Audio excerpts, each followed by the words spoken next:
Started off with a bit, now I got coin. I see where y'all going. Been poppin' since Web 1, hella hoes on Web 2. I was living a dream, now I'm on Web 3. And it is what it seems, topping the pyramid schemes, I'm telling you. I'll sell you a percentage on Nebula. Shout out to Vince, he'll set it up. Surfing on the web and I'm shooting at 3. I've been goated when I got my G. I'm an alien boy from a different planet, yeah. So I got my drink, I'm riding in the 1920s Model T Ford. Call her era lord. Call me Levi, playing on the keys, boy. And I'm about to put my gloves on. If I said it, then I meant that. Yeah, I like that one, I'm about to get that. Crash that whip for the drumsticks, whiplash. I'm about to get them all. Are you with that? In a white boat, surrounded by blue. I want one, but I got a cop too. I wanna fly high in the sky, arms out wide, trying to soar from a bird's eye view. I'm on fire, Ricky, Bobby, cracking the pavement, Whitney, Bobby. I'm a Saki bomb, Hiroshima, Nagasaki. Bruce Wayne been a dog, and I keep it 101, cause I'm feeling kinda spotty. You sipping on some rock, and I'm sipping on octane. The only thing around my neck is the Started off with a blockchain. bit, now I got coin. I see where y'all going. Been poppin' since Web 1, hella hoes on Web 2. I was living a dream, now I'm on Web 3. And it is what it seems, topping the pyramid schemes, I'm telling you. I'll sell you a percentage on Nebula. Shout out to Vince, he'll set it up. NFT, Twitter, blockchain. Seeing with the ghosts and we ballin' like LeBron James. Crypto. We can make a trade, get the memo. Refuse not falling for the FOMO. Listening to Coffee with Captain. You know we worldwide, they loco. I ain't never gon' stop rapping. Orlando, yeah, we working magic. We rocking Ethereum entities. I just went and caught me a half base. Man, I gotta shout out Started the off with a bit, now I got coin. I see where y'all going. Been poppin' since Web 1, hella hoes on Web 2. I was living a dream, now I'm on Web 3. And it is what it seems, topping the pyramid schemes, I'm telling you. I'll sell you a percentage on Nebula. Shout out to Vince, he'll set it up. Breaking the mood to choose one, but they got knowledge to move, son. I'm shocking in shades with my brother in suits. Yeah, them blues is coming. Even though it's hard to pick, eeny, mighty, mo, soda on the mix, no biting lips, it's time to go. Index number 1, no thumbs up, you gotta scroll. Looking at the ghost in studio, it's time to go. I had a helmet on by myself until I met a mask that wanted to have a face off. So I had to bring my chainsaw, full tank of gas in the drive with my brakes off. I'm A1, but a different kind of steak sauce. Welcome to Coffee with Captain, powered by ApeCoin, where we dive into all things crypto, NFTs, Web3, and cutting-edge technology. Remember, nothing here is financial advice. Early-stage tech can be exceptionally volatile and risky. So grab your coffee and join Cap and C for today's conversation. Welcome to the future. Welcome to Coffee with Captain GM. Thanks so much for joining us. Everybody done so, just for drops a GM in the chat down below. Then head up top, smash that like, repost, and bookmark on today's space. Greatly appreciate it. It warms up the algo and does us a real solid, especially when we have a big guest like we did today at 9. Would love to have a full house in here for our guest from Boxable. One of the co-founders there, Galliano, is doing some pretty exciting stuff to push the housing space forward. And we're going to talk about what they're doing on chain and beyond. But before we get ahead of ourselves here, as always, I'm Cap, co-hostless today, but never any financial advice in the show. Crypto is risky, NFTs are risky, meme coins exceptionally risky. It all go to zero at a moment's notice. Please don't put any money in you can't afford to lose. Know that our whole tokens I talk about from time to time, including Boxable, we'll hit on later. But don't join us for financial advice. Just join us for some education, some information, maybe a little bit of education, but we'll have some fun along the way. Shout out to our GMers over there, RDL in the YouTube chat, Abstract. We've got our Teacher Katie and Green Edge, as always, over there holding the Abstract chat down, and excited to get into it today. You also up top, you'll find a link to that Abstract chat as well as YouTube, and appreciate all the love. We are, one of the things, talking with, we've had actually several good meetings this week regarding coffee and what the show looks like heading into 2026. Pretty stoked. We've got some exciting things brewing with some partners, some sponsors, some agencies, some tools, and also talking to some big brains in terms of what we can do to grow the space beyond our primary distribution. Obviously, as you know, is X on these audio spaces, but we turned the video switch on this past year. Glad we did, and looking forward to doing some things a little differently as we head into the year. One of those things is a little more structured. We're still gonna have fun. We'll still have some nonsense from time to time, but as we talk with partners and sponsors and keeping things a little more buttoned up in terms of structure and flow. We're going to hold ourselves accountable to the hard out on the cold open, whether we call it at 10 after, maybe 15 after, but since it's just myself and no longer Steve and I to talk college football or whatever else may be on our minds, gonna attempt to get into things a little bit earlier than maybe we have in the past. And I'm not gonna single any individuals out. I'm gonna do a better job hosting. I let some cats fight the other day, and I enjoyed the from the entertainment angle. Both were kind of off on the topic of conversation, and it wasn't necessarily relevant. We'll reel the cats back in as needed, but we also still want to have fun. So the stage is always open. Feel free to jump up whenever. If you have anything on your mind, market related, the current topic at hand, even if it's you want to get on the cold open conversation, feel free to request up or add to the combo in the chat. But just looking to keep things a little more, or get things a little more structured. It's been very much so a free flowing show, and that'll stay. That said, looking excited for a new chapter. Change is good, and grateful for you all being here. One last ask, if you haven't done so, give us some love on the space. It is linked up top. Those likes, reposts, and bookmarks are greatly appreciated. Also, any ideas for, I've got a few crypto news items on the topic of that. We are going to do a slight rebrand. If you've noticed, someone brought up, I think it was Loki who brought up, he didn't even realize this was a daily conversation about NFTs. We talk about NFTs most days. It's definitely not our lead thing, or the only thing we talk about. Changing just some of from taglines to bios to show descriptions, show notes, etc. Good time to ask if there's anything you would like to see on Coffee with Captain. Please reach out to myself, Payne, let us know. And then did not forget those several have reached out regarding interest in helping us with clipping. Not ignoring you, working through a few things. Actually, I'm going to show you one of the platforms here in a second, and just figuring out what is the best way to, I mean, obviously you can clip anything you like at any time, and feel free to share that wherever. Just looking to provide a little more, I guess, tools and guidance in terms of clipping. We had Jonah on here the other day. We'll bring him back for a full interview at some point in the near future to talk in greater detail of about exactly what he's building. But there's another one. We're going to talk a little bit about Lurky here in a bit. If you haven't, we've had Lurky on the show in the past. Probably bring their founder on in the future. But they've really leveled up, doing some really cool things, and we'll show you a little more about that here as we get the show going and get things warmed up. But yeah, that said, by one singular cold open topic, and then we will get right into all things crypto markets. That was one debate we've had this week. As we navigate from daily NFT conversations, is it crypto markets we're talking about? Is it on-chain markets? It's definitely not Web3 markets. Web3, I think, is dead as an acronym, just as NFTs are.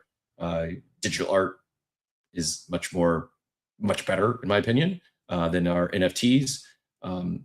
Non-fungible tokens aren't going anywhere, but the NFT bubble, I think it turned more people off. It's not going to bring any quote unquote normies into the show to hear about daily NFT conversations. We're debating between on-chain and crypto. Probably going to go crypto markets as part of that bio. But again, if there's any, we're open book. We may not be advice we implement, but if you have any thoughts, ideas, advice, or things you'd like to see, let me know, or reach out to Payne. Would greatly appreciate it. I will say this: my only cold open topic for the morning. Feeling pretty good. One thing I'm going to change next year is I'm going to get after it. I sound like I'm on a speakerphone. That's not good. Got a big interview today. I don't want to sound like I'm on a speakerphone. I'm checking my audio is definitely correct. It's not pulling off my MacBook. Proof of Alpha DJ. How do I sound to you? Sound perfect over here on my side. Are you aura farming, or did you want to get in on? I haven't really talked about anything yet, but anything on your mind, or you just going to hang out on stage? You're welcome to hang out if you'd like. Yeah, no, just coming up to contribute. You know, once we get started, I'll definitely jump in every now and then with a little innuendo here and there. But no, man, definitely want to contribute to the conversation. I think technology, Web3, you know, all of that, definitely, man. I'm all for it. So yeah, I want to be a part. Poppy, do I sound okay to you? Yeah, you sound good, bro. Okay.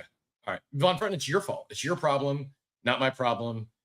Fix your headphones or your speaker or whatever you're listening on. It's a you issue, not a me issue. But thank you for the heads up, because if it was a me issue, I would prefer to know than continue to sound like I'm talking on a speakerphone as you first thought. I'm distracted. I promise I am going to hit on this cold open topic where I guess we're going to go, maybe it won't be done until the 15-minute mark, but Oxy is making me laugh because he is attempting to figure out if the superlative society merch is still active. A buddy of mine worked for them for a while, so he's checking. Apparently, the art gallery in Bali is still active. I kid you not. I guess this is kind of cold open-ish. I am a member at Crunch Gym. Crunch is like I hear they're like the fastest growing gym franchise on the planet, at least in the US, or at least in the Southeast. Probably checks out. I don't necessarily pay attention to franchise rankings anymore. They are growing at a pretty rapid clip. They're big in this area. I'd say it's probably like the larger, like the most locations in this market, in this area. At the gym this morning. So there's been a unicorn fart dust ad on the gym for what made me think of this as a superlative society. Some of their gym things, like put away your weights and stuff. I've taken a picture before. I'll see if I can find it in my my camera roll. It looks like superlative societies. This back like when they were minting, I was like, holy cow, they're everywhere. It's not. It's just like the same palette, same color theme, kind of like boxy characters. Anyways, I digress. The real thing I wanted to bring up was someone, I don't know if it's Ron, Basement Ron, or just a big bag holder. There's been unicorn fart dust ads at Crunch Gym. You know, they have like the screens going around, the play sports or whatever, Sports Center, and then every once in a while they'll flash ads as part of their shtick or part of their B2B campaign or B2B strategy. Is they will go out to all the local businesses. They will knock on doors. They have their people do cold calls. And long story short, they basically get these businesses on board to buy 5 memberships for your employees, 10 memberships for your employees. I don't know the exact numbers, but then part of that value add isn't just the perk for their employees. They get advertising at the gym. I don't think it converts. I don't think anyone really cares. If they did, unicorn fart dust would be $1 billion coin again. Anyways, the unicorn fart dust has been advertising at Crunch Gym forever, but it's always just been like a static image of a unicorn. And then it evolved to like a brief animation. Now the unicorn is working out and farting while it's working out. Farting while it's doing the crunches. Yeah, completely irrelevant. But I saw it this morning. It was a new ad, and I was genuinely curious who in the world, if it's not Ron, who in the world is paying for unicorn fart dust ads at Crunch Gym? This is where my brain goes this morning. And to tie it all together in the last cold open topic, and I've got 60 seconds, Payne, so bear with me. I'm getting after it next year. I've said this before, I've yet to achieve the 6-pack. Someone was talking the other day, I think it was maybe Trader Maine. And first of all, if you can get a 6-pack, you're in like the top 1% of all humans on earth. If you can bench 225, same thing. So I thought, why not both? I can bench 225. Never had a 6-pack, maybe like a 2.5-pack as my most leanest. But that's the new my vanity goals for 2026. Not because I really care about the 6-pack. I mean, it'd be nice, but I don't really care. It's not biting my tongue here. It's not preventing me from any success in any area of life thus far for not having a 6-pack. So it really doesn't matter, other than it's a very tangible goal to hold me accountable to not. Last night I ate an entire pizza. And then after I ate an entire pizza, Brussels sprouts, and like an appetizer. So it's like meant for multiple people. After I ate the entire pizza and Brussels sprouts, then I went and walked and grabbed an ice cream. That's not how you get a 6-pack. But and breadsticks. Don't forget the breadsticks. I didn't do breadsticks, but I did. This is why I work out, so I can eat whatever the hell I want, whenever I want. But I realize I can't do that if I actually want to have a 6-pack. I'm going to eat better. In my ChatGPT this morning, which, by the way, I hope to God ChatGPT never gets hacked and exposes everything, all the conversations I've had. I was researching NFL combines and people who weighed 185 pounds. I think I'm probably I'm like somewhere between 165 and 175 now. Would like to add, I mean, it'd be great to get to 185. I just don't know if I can do it.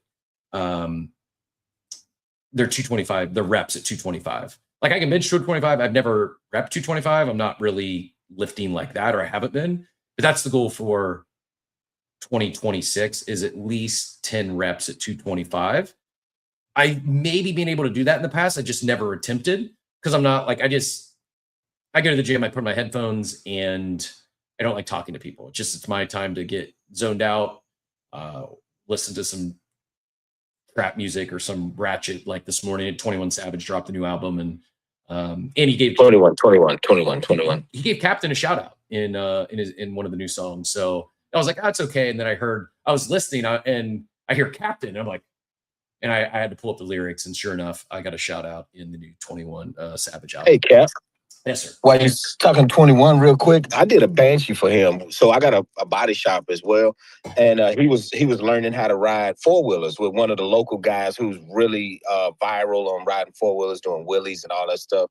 He's here in Atlanta. And I did a banshee for him, man. It was I called it Suicide Wrist Red. He wanted it red, so I did it like a candy red and everything. But yeah, man, if you need me to tell him to be more specific on those lyrics, I'll pull up on him and say, no, man, you need to get his full name and his ape number and all of that and put it in the lyric next time. Don't be so generic. So I mean, if he can say Coffee with Captain and wants to give me some sort of rights, at least a license to play it on the show, I can't get rid of Web3. That's a staple, and it would be disrespectful to Bundy and Bruce Wayne if I were to do that.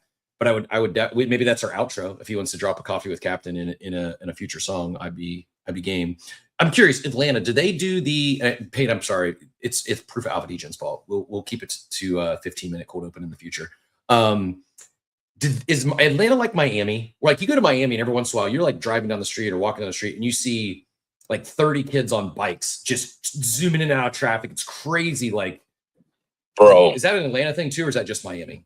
It probably came from Atlanta to Miami. Them guys, man. There's one guy that he's real viral here. He rode a wheelie on his 4-wheeler from Decatur, Georgia, all the way. He turns corners and everything all the way through Atlanta and everything. And he's got, 30 or 40 guys with him that stopping traffic. Yeah, no, it is definitely an Atlanta thing as well. Yes, sir. It's nuts, man. These kids are fearless. Like like literally were right on their back wheel, curving in and out of cars, driving. And it's just like, yeah, not my journey, not something I would do. Probably aged out of that, but it's interesting. It's a sight to see. Anyways, I digress. We're getting after it. We're hitting the gym hard. Probably going to start taking some. All I take today is creatine and pre-workout stuff, but I'm not going to go like roids. But I'm going to probably do some peptides and some other goodies. Oxy, I saw you flew up when I was talking Superior to the Secret Society. Is that what brought you up, or something else you want to get in on this morning before I hit on a few news items? No, that was mainly it. But those Crunch gyms, man, they're opening up everywhere. Yeah, we got like 3 of them near me, and it's crazy. Yeah, they really are.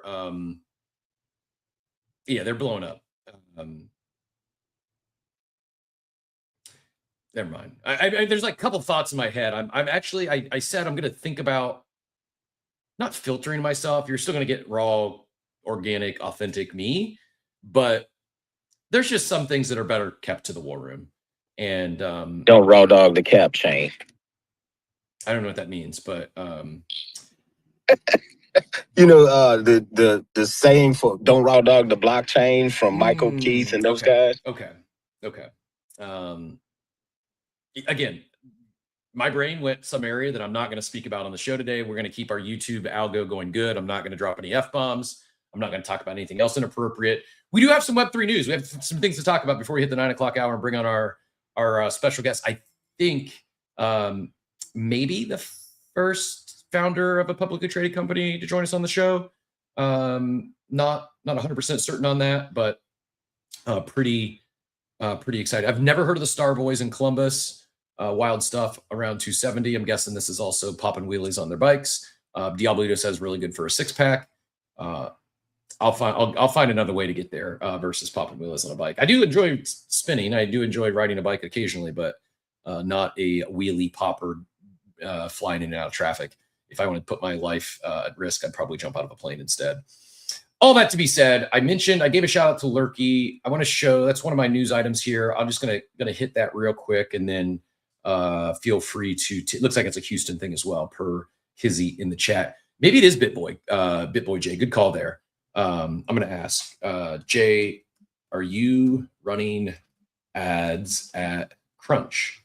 Also, if you're watching the video and you see my screen bouncing, that's something else we're going to improve for 2026. This entire time, I've ran this live stream off of just my native MacBook video camera. That's why when I type, and I type rather aggressive, I don't know why, I just do. Blaine Mavis Beacon teaches typing. I bounce the screen every time I type, even when I try to type lightly. So it's one of two things. I'm either getting a new camera, or I think maybe the next, if someone's looking to ship a new manufacturer, maybe I'll talk to Galliano today about shipping this. They're in the manufacturing business. A stand, like I use a MacBook stand or laptop stand, and they're all basically the same. They're all a little different, but all these laptop stands that elevate your stand are basically the same. Someone needs to build one that has a gyrometer in it, or whatever they put in, like the DJI, the gimbals, to where it keeps it from bouncing. $1 million idea, probably not $1 billion idea, but if someone wants to ship that, I'll be a buyer. I'll Kickstarter it. If you want to, if anyone wants to build it, I would gladly contribute whatever to get a prototype. Anyways, on to other things. I thought Thomas said he was looking into, is it not called a gimbal pane? Thomas said he was looking into a Crunch gym that opened in Ohio. I thought I first started, he was looking to open a Crunch gym. They're good. I mean, it's a big box gym. It's what you'd expect for $10 to $20 a month membership, but they have everything and anything. They get pretty busy. I go at like 5 a.m. If you're someone who goes like peak hours, might be frustrating. Oh, okay. It is gimbal. I was right. Gyrometer, I think, is just similar, but I don't know. It's again, Payne, it's your fault. I tried to get out of the cold open, and you're the one keeping going back to the gimbal conversation. So if anyone is tired of the extended cold open, blame our producer Payne, a kid. Lurky, that's where we're going here. Lurky. So I had a great chat with Lurky yesterday. I'm gonna share screen. We'll go through a few things just so you can see what they have going on behind the scenes. So they've got curated shows now. Man, we were on there yesterday. Now I'm not. I don't know how I did to break that, because we were top row of curated shows. So, anyways, not important. One of the things I thought was cool is they have this called Alpha Reports, and going to start using these a little bit more in the future. I ran one yesterday. I'm going to buy some Lurky. I went to go buy some this morning on Uniswap, and it wasn't letting me swap. So I need to go buy some virtuals, do it there. Again, I digress, long story short. But they're picking off, they're if you're not familiar with Lurky, it's like, it's not exactly InfoFi. It's much more than that. But they focus on audio. So they focus on X Spaces primarily today. And it scrubs all the spaces. And let me go back to reports. You can see like launches and ICOs. You can do airdrops. You can do AI. You can do exchanges. You can meme coins, NFTs, and then run a report. And this was from yesterday. So you can see some of the launches and ICOs. There was a Wojak NFT collection, Olivia Network, Mutant Bull Bears. Don't buy any of this stuff. Lighter airdrop. That's relevant. Band. Not sure what that one is. sport fun ICO.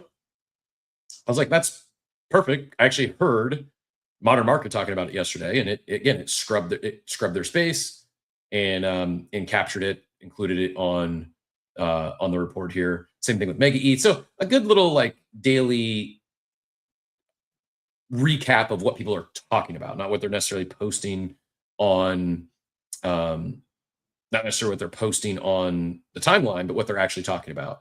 If I also go to profile here, you can see, okay, our show's live. You can see some weekly activity. The one thing I want to show you all is clips. So if you are wanting to do clips, this is actually a not a bad place to get those. You can see here we're live, curated. There we are. Maybe it was just delayed because we were had gone live or something. Anyways, click through. There's Coffee with Captain, and right here in beta, you can see here's all the spaces. If you click clips in beta, here is eight clips they did from yesterday. Similar but different to what Jonah's building, where it's auto capturing, and some of this is pretty decent. Hopefully, this wasn't the cat fight I was referencing. I think Joey's just talking about if you're not a writer, so probably not the cat fight. But take a look at this. Let me know what you think. If you're those out there that are interested in clipping, and I think it's doing a pretty decent job of capturing relevant clips. You know, Sergito joined us the other day. Why did I want to be a punk? You know, just a pretty decent job of capturing relevant clips. So just wanted to share that. We'll talk a little more about it in the future, but I've done some neat things, had a great combo with them at Art Basel, and felt was noteworthy and worth sharing with you all. Go check it out if you haven't. Yes, Mavis Beacon is a real throwback. Probably taught every one of us who is, I don't know. I would say at first I was going to say north of 30. I'll say north of 40. We probably all learned to type courtesy of Mavis Beacon. Mavis Bacon. I think it's Beacon. Anyways, digressing again here, but relevant. So, few other topics before we get our guests here in about a half an hour. Dupes reveal in like 6 hours or so. I think they reveal at some point today. I hope all my friends who minted them pull a rare. I will watch from the sideline on this one, but I do miss a good mint reveal. So I hope our friends do well there. Robinhood announced yesterday, CEOs talking about prediction market super cycle. They're launching something called combos, which is basically parlays on chain, similar to what clutch markets had rolled out. Prediction markets aren't going anywhere. It's something it's going to be interesting as the sports books lean harder into prediction markets, what comes out of it. But it's stuff we'll be talking more about in the new year. Almost certainly, I think it could be a very big year for, I don't think Dupes are given 21 vibes, so I disagree, Diablito. I think it will be a very big year for prediction markets. I think what happened this year kind of caught some people by surprise, myself included. I thought they were done. I thought they were over following the election, or not done, but would have seen a significant dip in volume, and it was the exact opposite. They exploded in 26, and looking forward to following that sector in the new year and participating a little more. I have some. I'm going to post this up top. I'm probably not going to talk about the Sweepster today, but it's another new mechanic, NFT Sweeps Fund. I Can't Trade has a long article here. You all can read if you want to follow that in greater detail. It is newsworthy. You could basically win a punk for as little as $3. You got to get lucky, but doing some new stuff. I'm not saying it's the thing, but as I've been asking, let's do some new stuff on chain. Let's do some experimenting. This is pinned up top for anyone that wants to do the deeper dive on the strategy NFTs from the sweepstake draws, raffle component, sweepstakes using that platform. So we'll do some deeper dives on that in the future, but tried to get more interested. It's just not. I don't know. I can't explain it. I can't explain it. It's. I understand the flywheel. I understand it's theoretically what it's could and should be doing for NFTs. And I'm not knocking Chimpers. I'm not knocking Good Vibes Club. They're both doing things. They're both doing new things. They're communicating. They're engaging their community. They're doing things to reward their community members. I'm just really. Cap, I think you're muted there, buddy. Man, no, I'm not. Proof of Alpha DJ, can you hear me? Is it just me? Look. Ooh, my audio, my space is muted. Wasn't muted on. Is that better? Can you hear me now? Yeah, gotcha. Yeah, the auto. I didn't even touch the screen, but yeah, I think YouTube should have been fine. The StreamYard didn't mute, but for some reason, audio space is muted. Maria, General, Wags, I saw the thumbs down. You should be good now. Yeah, okay, we're good. Woo! Gotta love tech. I'm not gonna rant on Elon, soon to be trillionaire. Big day. Tesla is cooking, and we're not going to be like every meme coin trader on this app and start talking stocks all day and every day. If you're an investor, you should hold some traditional equities. Most people should probably just buy, some mutual fund following the S&P 500, or some companies you believe in, but you also could be top blasting. So do that stuff with a longer term timeline, and yeah, we'll maybe hit on them at times if it makes sense. SpaceX is IPOing tomorrow, maybe. I haven't been following it that closely, but big things happening over in that world, and a little bit of tie into our special guest today when we start talking Boxable and all they're doing. There's rumors Elon, Tesla did do a partnership, not rumors, but more on that soon. So that was one of those. It wasn't a bike rider, but bad joke. Anyways, we're getting back to real important stuff here. It's funny. One of my notes was like pumpkin. Like, why did I put pumpkin in my notes? And it was auto-corrected from Pump Fun. More bubbling up on that Pump Fun suit. I think what happened is the complaint got amended. The claims of RICO charges in there and adding Solana. I think it just caused people to take another look at Pump Fun, and Elon hasn't posted for like 2 months. There's promises of an airdrop that's yet to come. They're rapidly approaching. I think they may hit $1 billion in revenue before the end of the week, and not a lot of that's come back into the ecosystem unless you count buying back to them their own token.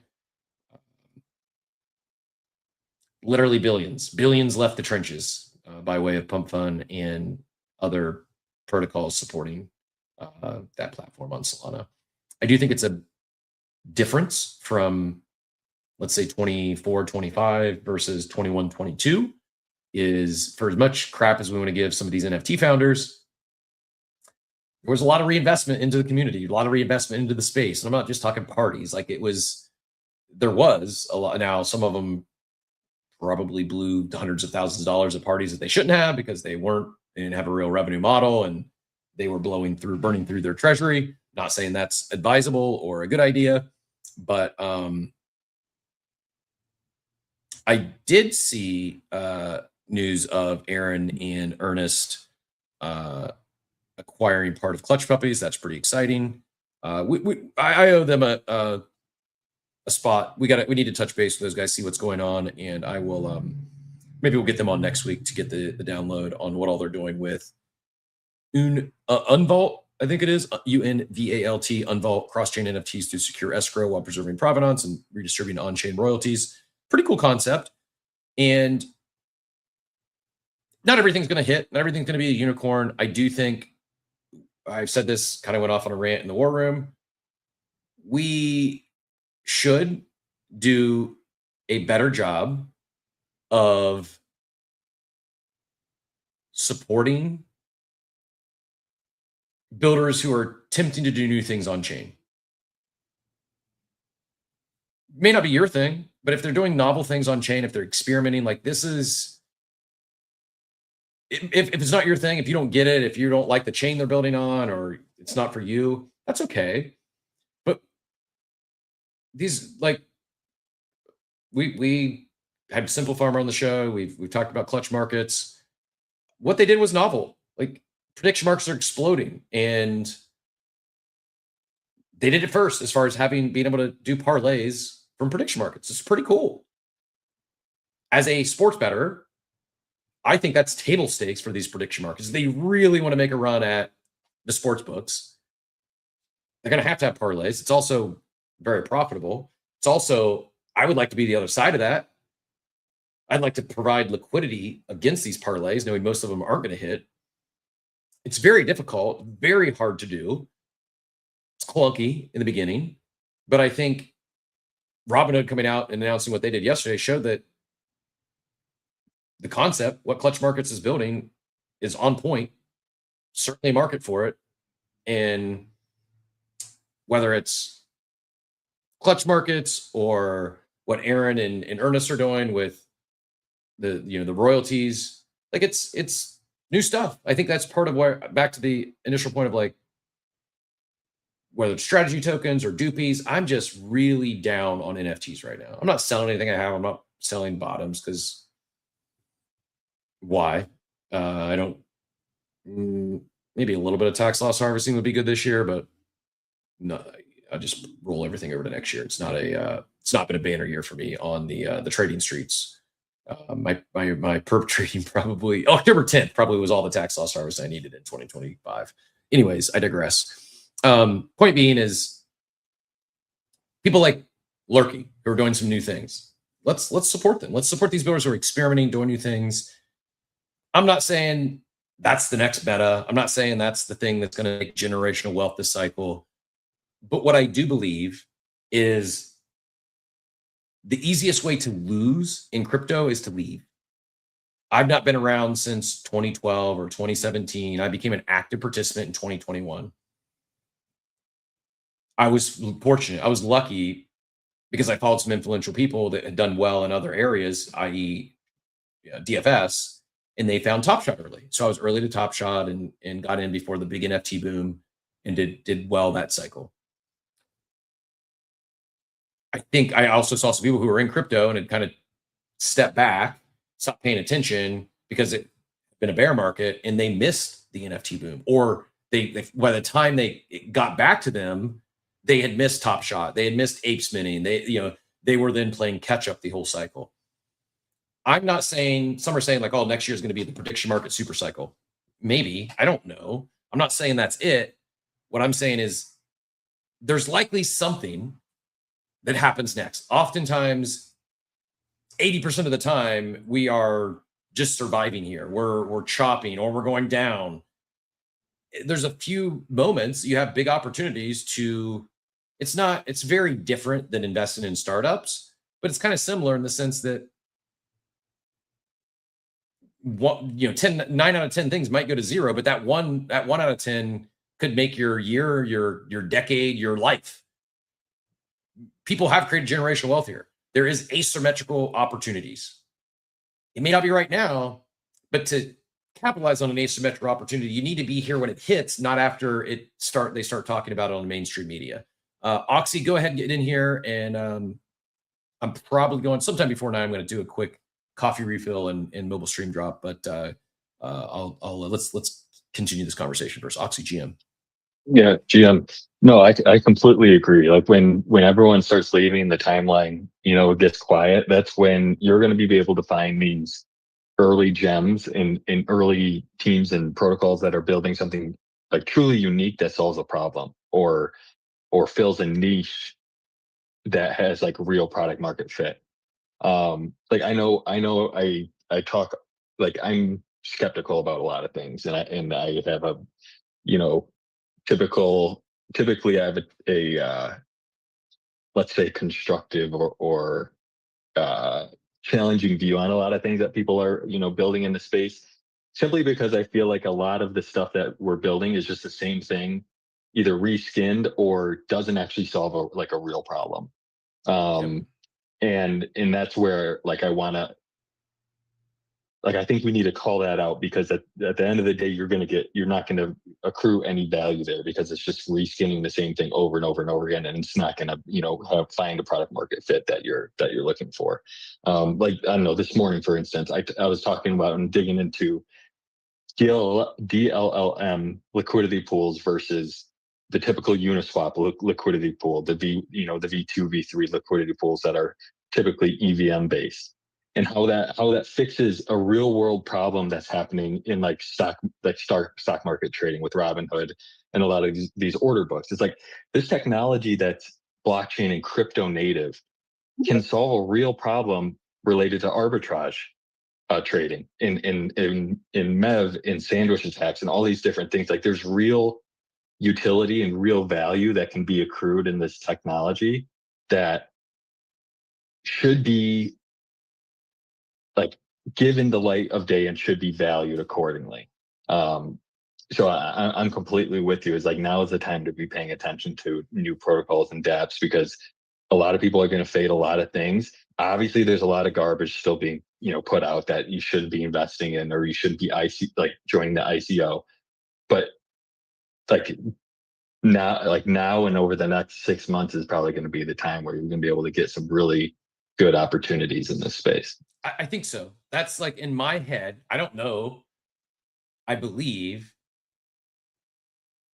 unless we go further south, I think. I mean, we haven't even talked about Jane Street on this show. That's maybe we'll do that Monday morning, because it'll likely be a big dump during the show as markets open. I hadn't even thought about we talk tax loss harvesting. All these institutions, and someone check me this, Oxy, or if there's any big financial brains out there that correct me if I'm wrong. I do know that there's no wash trading rules or laws in crypto, meaning in TradFi, let's say I bought Tesla I buy it today at 490, and then it drops to 400. I can sell it, but if I can't sell it and then rebuy and take the tax loss harvest. In crypto, you can. And there's no time period. I think it's 30 days in traditional equities. I could be wrong.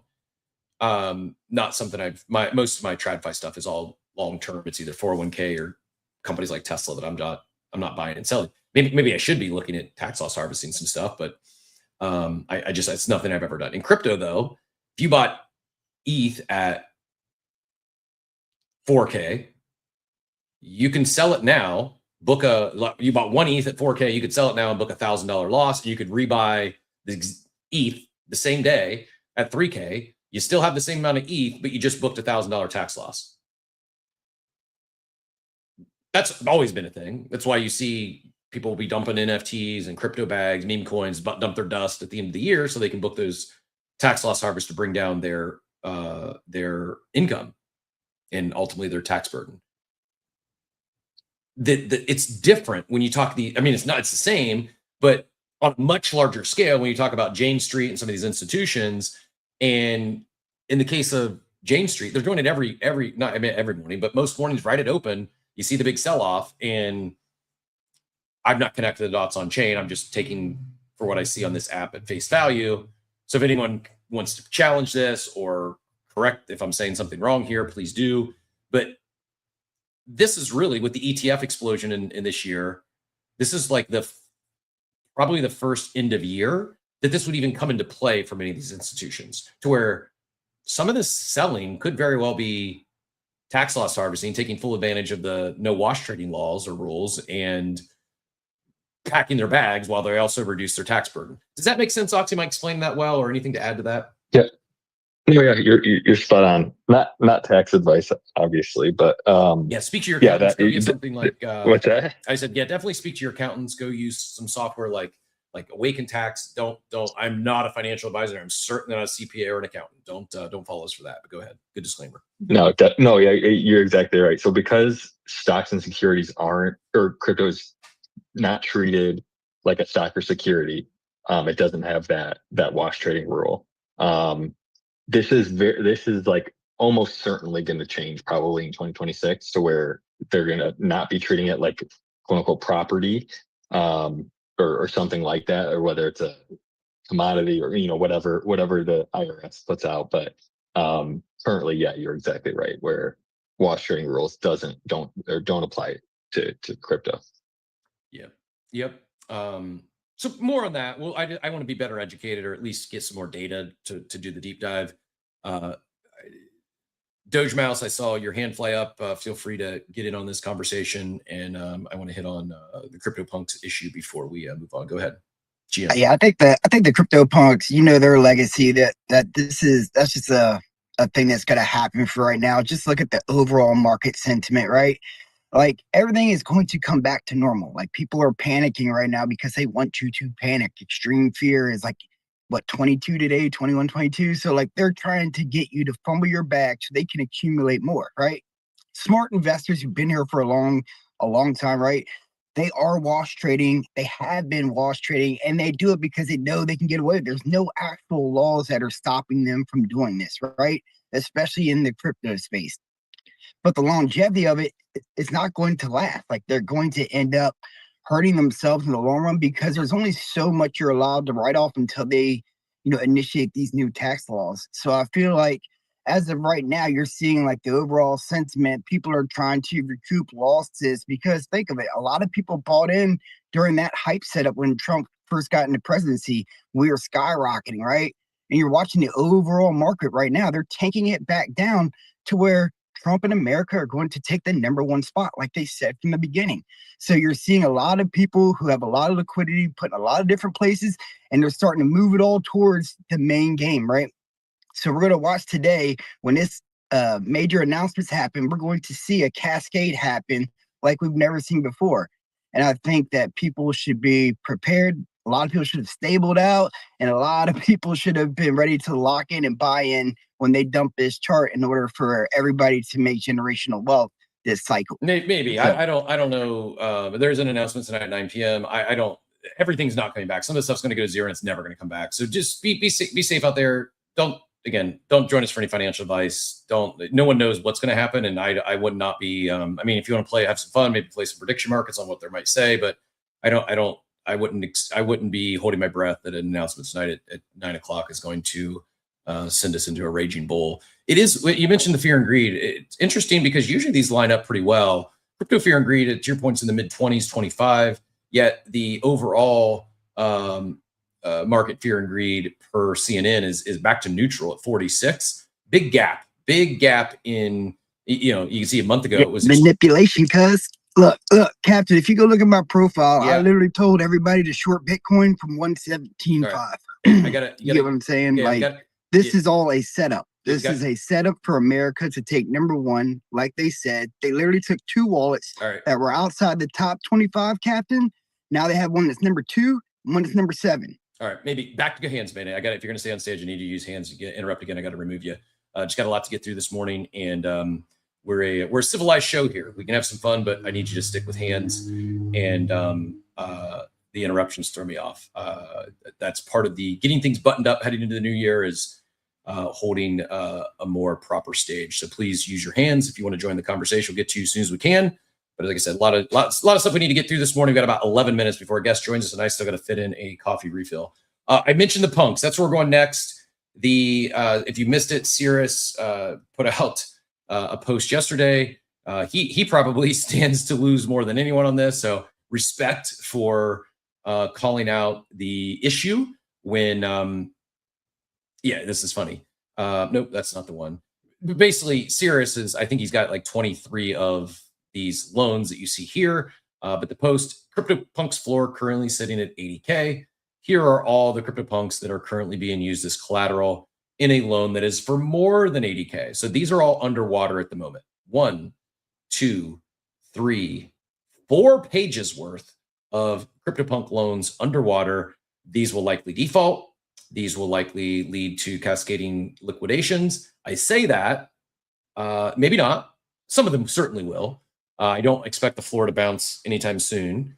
Historically, the bottom has been 50K ish. If this thing pops, it might run down there pretty quick. I share all that saying that if you have one of those loans that you're underwater on, and or if you were the borrower and you don't want to get liquidated, maybe DM Adam. Adam came out yesterday and said if you're facing a possible liquidity situation on a larger NFT loan backed by quality collateral, feel free to reach out and see if they can possibly work out a deal, work out something together before your maturity date. Full confidentiality guaranteed. DM anytime. One of the good ones, taking care of the NFT space as things continue to seemingly go down only. It's been a rough month. I saw Whale put out a post. It's been the worst quarter. Q4 has been the worst quarter for NFTs in 3 years. To put things in perspective, it's been pretty rough since October 10th. Nothing's really been excluded from that, but NFTs really taking the brunt of it here. And I don't know next catalyst. Like, I don't blame brands for not shipping a big announcement or doing a big activation during a market like this. It's probably wise to hold their bullets. They've only got so many.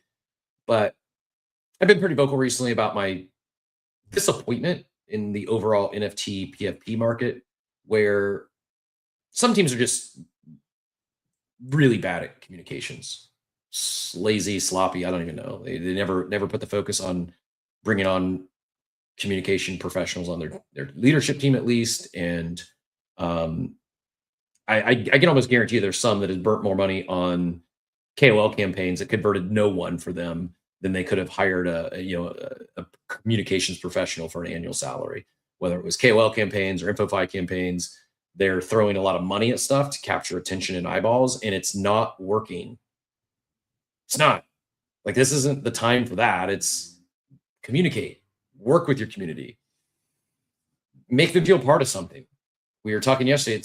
This is not a free magic internet money conversation. I'm not expecting a single airdrop from an NFT PFP brand, but there's things you could do to work with other protocols, get some discounts on fees. I mean, freaking OpenSea got us a X copy airdrop because of your treasure chest on OpenSea. If OpenSea can do it, so can your PFP brands if they make the effort. Just few are making the effort, it seems, to show alignment, to drive any sort of value accrual back to their holder base. And whether it's, we talking merch yesterday, consider giving your holders a discount on merch. Consider giving them some free socks or something to show alignment to where they're not just an average customer. Because that's what it's feeling like across many of these is we went from stakeholders to customers that are willing to overpay for their merch and goods. Let's do this. I got one other thing I wanted to hit on, kind of related to all this. There's a Rainbow Wallet TG that got announced, to be determined whether they beat MetaMask and others to the punch. But before, the last thing I want to talk on related to the CryptoPunks, related to NFTs, was a JBond post. But Oxy, Proof Alpha Degen, anything to add to just the overall? Do you got 30, 60 seconds so I can go do a quick run to refill the coffee? Certainly, 100%, man. Okay. Definitely the landscape of projects not really targeting not even consumers, but their community members is disheartening. I mean, I've been double tapping and I couldn't throw enough emojis as you were saying, as you was talking about it the other day in the rant. I wanted to record it so I could play it back. I was hearing it in my sleep, and it's just so true, man. It's just so true that even with my IRL restaurant that I just opened, we give a loyalty program, and that's just to tell the customers that we appreciate you for coming and shopping and spending your hard-earned money with us, regardless of if this is the best thing since sliced bread or if it's, just stopping by because you couldn't make it anywhere else and you came to spend with us. This is the loyalty program that says thank you. And, that's customer service at its finest. I know Vicky's down there. I see her, she's got an ice cream parlor, an ice cream shop. So I know she understands customer service. And that's just something that these communities are lacking. They're lacking communication and customer service, a lot of them. You see 2 or 3 of them that are outliers, that are breaking through, that are doing these things correctly, but for the greater good of everybody, customer service, and not even customer service, but just that sentiment towards your holders, it should be a thing. Just like if you go to a country club, if you're a member of a country club, you treat it with respect. You treat it like a person. You treat it, that you're not just an average person that came and knocked on the door. And with that, I really believe that if the NFT brands, legacy brands, communities, startups, whatever they are, if they have number one, a business model, a revenue model, and are able to say, hey, holder, hey, Mr. XYZ, hey, Mr. Captain, hey, Mr. Oxy, here is your X, Y, and Z, thank you for being a part of us. Thank you for believing in our vision. Thank you for being a part of our legacy. Then it definitely goes a long way further than just saying, hey man, you can buy this because you're a part of us.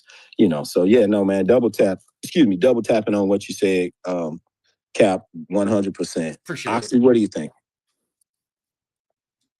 No, I completely agree. Go ahead, Cap.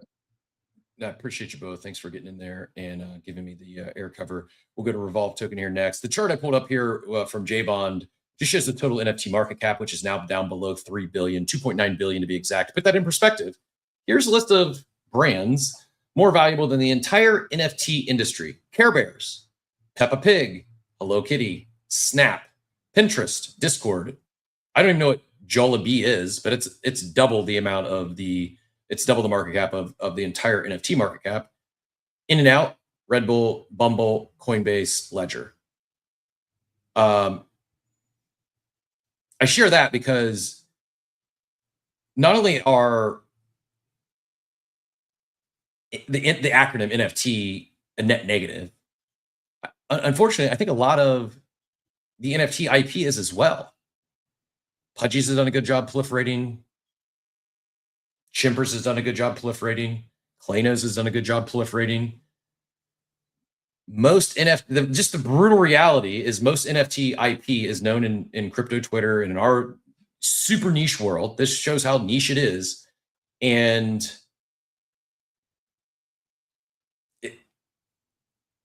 I go back to the question earlier, why should I buy and hold your NFT? And the answer, it's this digital arts. It's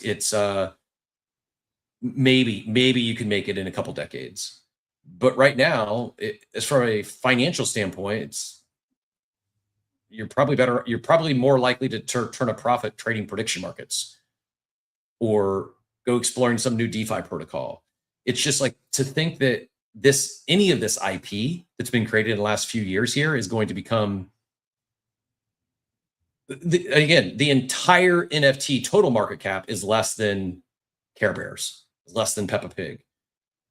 So for the ones, we're going to become the next Disney, that is a pipe dream. That's not happening. Like, readjust your expectations in terms of where this IP and the proliferation of it and how valuable it may become. I'm not saying it's impossible. Someday it could, but it's not going to happen in 2026. And could floor prices raise without them becoming billion-dollar brands? Yeah, it could.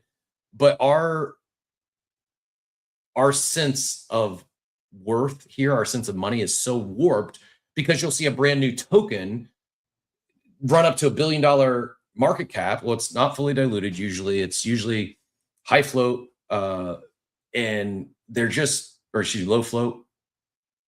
And there is very little liquidity. You might have a few $1 million of liquidity in there. It's their numbers on a screen. And I think oftentimes we get ahead of ourselves in terms of how well known this stuff is and what the future might hold. That said, I saw Revolve Token. Appreciate the shout out yesterday. Got tagged in like an end of year thank you post. It's my pleasure. Appreciate you tuning into the show. Longtime listener. In fact, I think you've been up on stage once or twice, but GM, I'm not sure who's behind the handle, and no need to dox yourself if you don't want to, but welcome. And again, appreciate the shout out yesterday. What brought you up? Awesome. Good morning, everybody. I'm Zach, CEO, co-founder here at Revolve. Been listening to Cap, for a long time now, and I really appreciate you having us up. One of the things I wanted to touch on was just this conversation about NFTs, especially PFP markets, and where kind of the future holds. And you guys are hitting the nail on the head. One of the things that we dove into was obviously we're trying to do is bring real estate on chain and use NFTs, not coins or tokens, to represent those, shares of ownership or fractions of ownership. But I just had a conversation yesterday with another project who's trying to bring real estate on chain, a little bit different idea. But with them, one of the conversations was where has the marketing gone for the community, right? We know with Bored Apes, we know with Pudgies, we know with a lot of these other things, there is that inner community. And you guys have just been saying it left and right, is like, where's the communication from within? And a lot of that does drive down the, I think, involvement and people's willingness to want to stay up on the brand, right? Because where's the, not merch and free stuff to give away, but where's the events and the get-togethers and the side meetups and all these other things? And so my big thing is, and I'd love to ask this question to you guys, is do we see as Web 2 and the rest of the world accepts the utility? Like, because for us, marketing wise, we're very Web 2, where we don't use Web 3 terminology to just try to get the general layman to understand it. But even though the underlying technology is there, as the general public starts accepting and using NFTs and understanding that they're using them in their everyday world, will then the PFP and NFT market as we know it today, right? The collectible JPEGs, all of those things, will those inherently go up in value because of somewhat of like a pop culture type thing, right? Like for me, I wasn't big into Pokemon, but I would buy a one-of-one Charizard card just to hang on my wall as like a pop culture type thing. Will we see that resurrection as people actually start to utilize Web3 technology in their everyday life and start to actually, utilize it? I'd love to know what you guys think. I mean, I love it, and I appreciate what you're doing. I think it's a big swing. I think, and our guest is still able to make it this morning, super busy, and first time, I think, also on Spaces maybe, or StreamYard anyway. So we're going to do our best to get him on here, but absolutely directly related to what you're talking about. Not necessarily on chain yet, but I'd love if you're able to hang out. I'd love for you to join that conversation if, assuming they can still make it here. Checking via the DMs real quick. So a couple things you said there I want to unpack. Let's get back to the utility NFT. And by utility, I don't mean free magical internet money. It could be access. It could be like use the technology. Part of the beauty of non-fungible tokens is they can be unique. They are non-fungible. You can program against it. What I'm seeing, and I hate to generalize, I'm not speaking in absolutes. I know this isn't all, but if you just ask for my honest opinion of the current NFT market,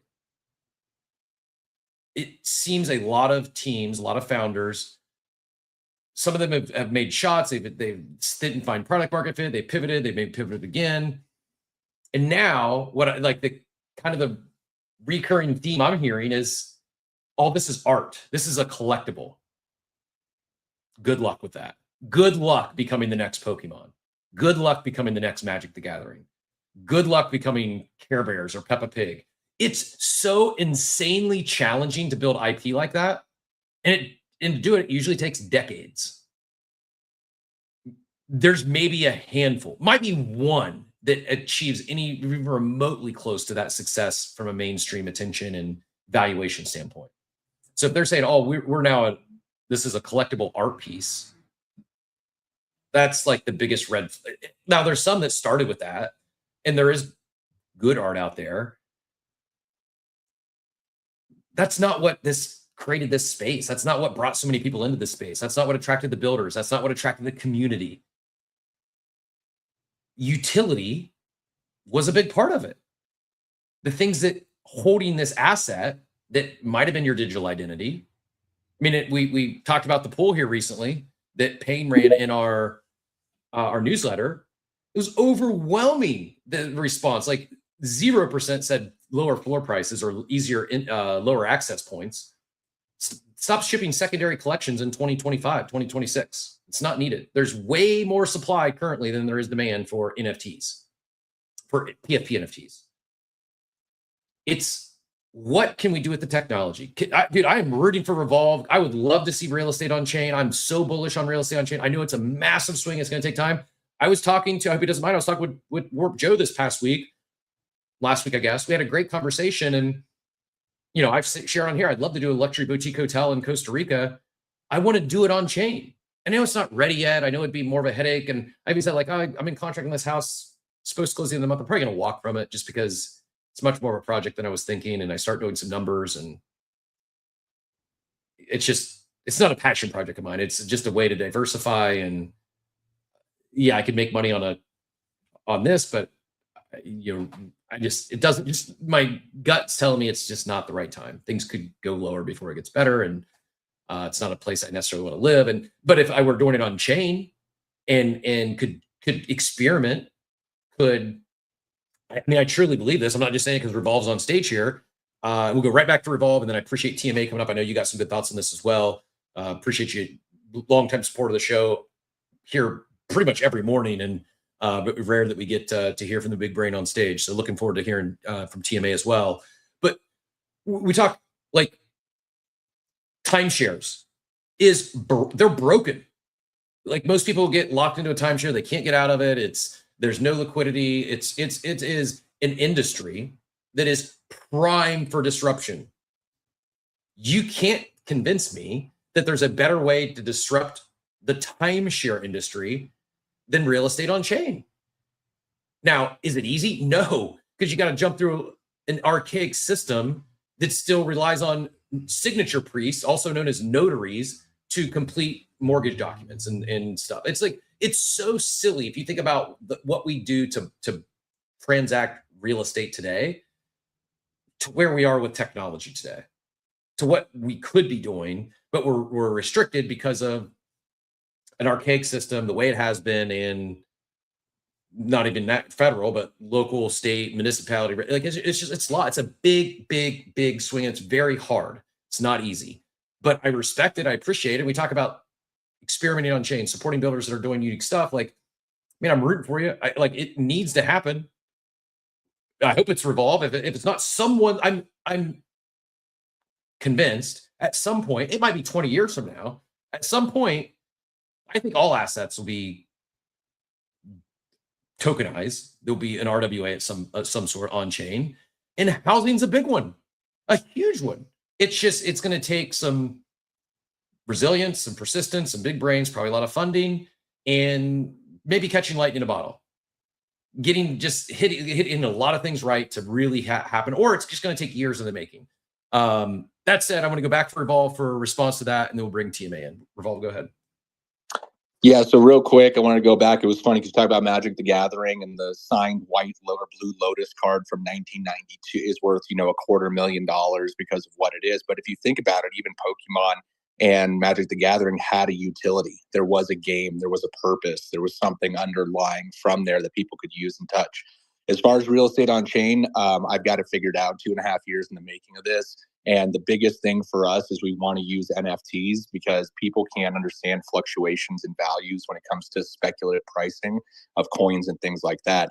But we've got this thing in the bag. I'd love to chat more about it. Would love to see you be able to bring a hotel in Costa Rica and fractionalize the ownership so that everybody can own a piece of it. It's not just like, oh, I own 65% and maybe you can get in on my pool. No, screw that. Let's use blockchain to allow anybody, anywhere, anytime participate in this market together. So anyway, that was my 2 cents on that. I'd love to see PFP and all this market bounce back. But in my opinion, it's going to take some utility. And then from there, once people accept the adoption of, like we talked about timeshares, no, we're talking about fractional real estate. We're talking about you own a piece of the income and you own this NFT. You can get a loan against your NFT. We just partnered with a company who allows us to get, HELOC style products or even a credit line. Why can't I get a $100,000 credit line to buy a piece of 100 properties that generate income? Blockchain is the answer. It's the underlying tech. But we didn't want to come out and say, oh, NFTs, because the hardest conversation was trying to bridge a real house with a picture of a pudgy penguin. to pitch that to investors, and they're like, what are you talking about, right? So there's a lot more in there, but yeah, we feel that this technology is right. We feel like we've got the answer, and yeah, we'll just keep pushing forward and supporting the cause. Thanks, Captain, for having us on. I love it, man. Let's connect in the DMs. I'd love to bring you back on for a full scale interview and do a deeper dive on this, because I love what you're building. I truly mean it. Like, forget, like, if this is a big if securities laws didn't exist, if the current regulation under real estate didn't exist, it's already a better product. Like what you just described, it's better. It's a better way to transact. It's a better way to invest in real property than what exists today. It just is. Like, you want to own a fractional, like, there's a housing crisis. Younger generations, like, some have given up. Like, I'm just never going to be able to afford a home.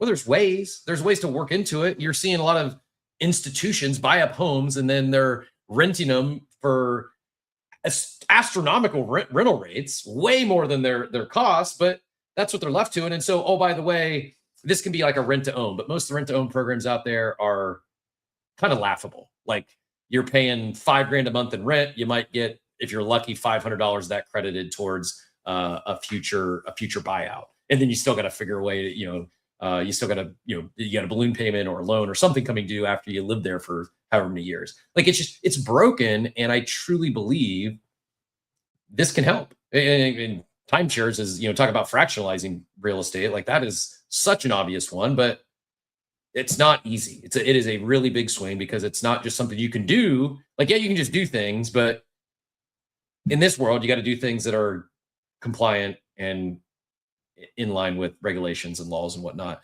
TMA, GM, sir, always a pleasure. Take it whatever direction. Like, I'm really curious to see your thoughts on this conversation this morning. Hey, good morning. Sorry, I'm driving right now, so I hope you guys can hear me all fine. Yeah, we got you. I won't take too much of your time as well. I just feel strongly about the topic, so I just wanted to hop on and talk about it for a minute or two. Firstly, I feel like ever since NFTs were launched, our hyper focus has always been PFPs and IPs. And I feel like whenever we talk about NFTs, we talk about being bearish on NFTs. The context itself is always about PFPs or revolves around that, right? Like, so I don't think NFT is just PFPs or just IP. It's a part of what NFTs are. I think there's other applications within NFTs, just like Revolve mentioned. With real estate, there's RWAs. There's a ton of things that you can do, from digitizing ownership of certain things, or putting collectibles in a digital format, for example. There's just so many applications here that we forget that PFPs and IP is just a small portion of what the market is. And then I do agree. I feel like when you are building an IP, I think everyone just made this idea so fancy, and they thought that it was an overnight thing. And they forgot that it actually takes 5, 10, 15 years for an IP to develop. Pokemon is all the rage today. It wasn't all the rage back when it first came out. Otherwise, most of you would still be hanging on to your collectible cards, right? Like I personally had more than 400 Pokemon cards, and I gave it away to a baby cousin of mine, and I'm pretty sure I had some like extremely valuable cards in there. So for me to have given that up, it's only because I didn't have that long-term vision, but more importantly, I didn't love the brand to an extent where I believed in it long-term, right? Like, so if you are marketing your collection as a true PFP or a collectible or an IP, you want that brand to be loved. You want people to grow up with that brand, the love for that brand. You want your customer base to get to a point where they can actually afford those collectibles. And this entire cycle takes a lot of fucking time. So what can you do in the meanwhile as a collection to maintain relevance in the market? Number one is what you touched, communication.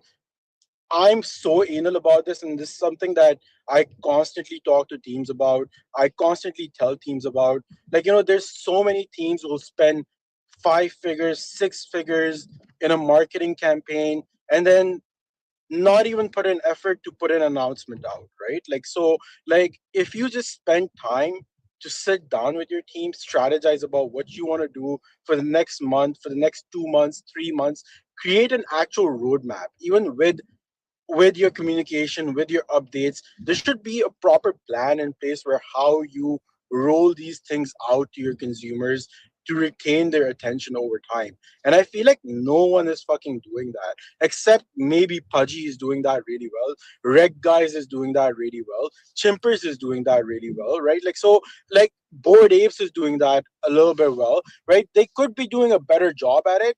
I don't think they're all doing a perfect job at it just yet still, but that's key. And then one last point, and I'll end here. There was a time when your NFTs were worth that much because there was a value attached to it aside from the value of the NFT itself, right? When you were back in 2021, you got access to all types of mints just for being a Doodles holder, for being an Azuki holder, for being a Bored Ape Yacht Club holder, right? Like, so it makes me question. You have teams like Pudgy, Reg Guys, you have teams like, Doodles, like, and these are teams that are so well known. They probably have extremely good connections within the space.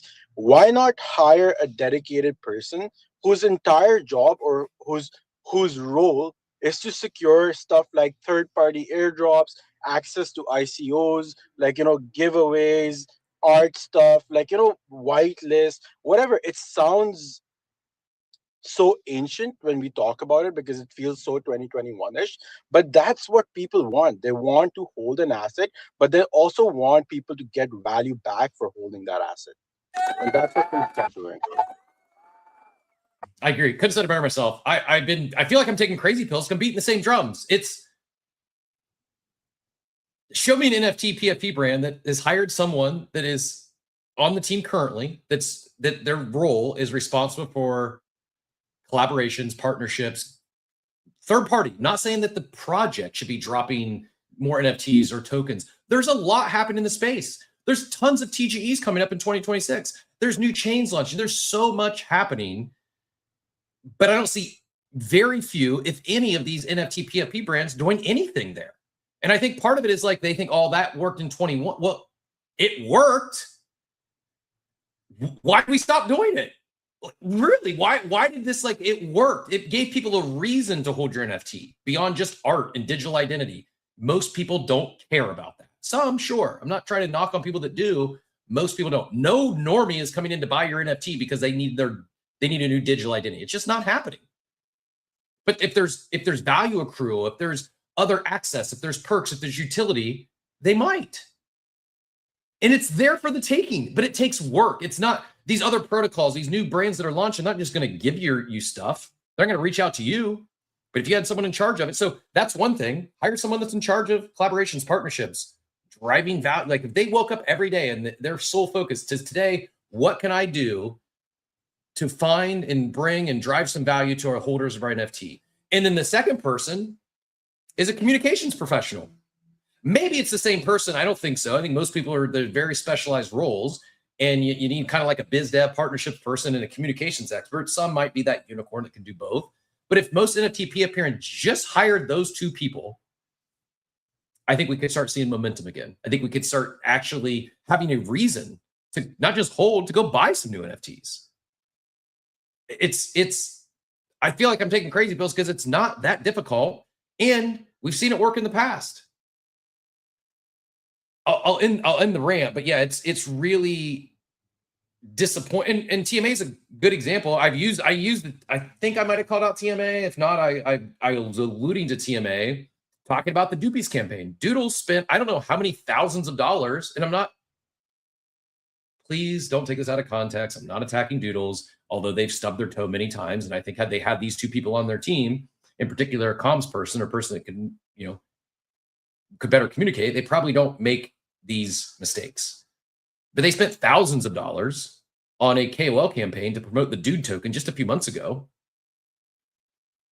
Of those KOLs, I saw one talk about the Doopies mint pre-mint, and it was TMA. I don't think there was any compensation to talk about the Doobies Man. I think TMA cares about the space, and probably like us, if someone sponsors or partners with us, and then that contract or that agreement ends, and they have something that's newsworthy in the future or something that's important to them, we're going to talk about on the show. It's just it's how the world works, in my opinion. I'm not, and I'm also not fudding any KOLs. Like, I'm not fudding any of the mercenaries out there. Go get paid. Go do your thing.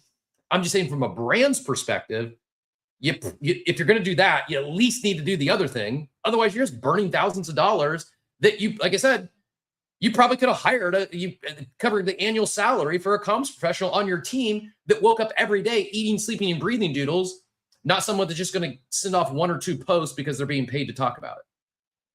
It's the alignment is so out of whack. And I think the reason that happens comes back to, again, the leadership that these NFT PFP brands have on their team, and they don't have anyone that's a strategist that thinks like that. Think, oh, well, InfoFi's the thing, and we got to get attention on the timeline. We better pay these KOLs.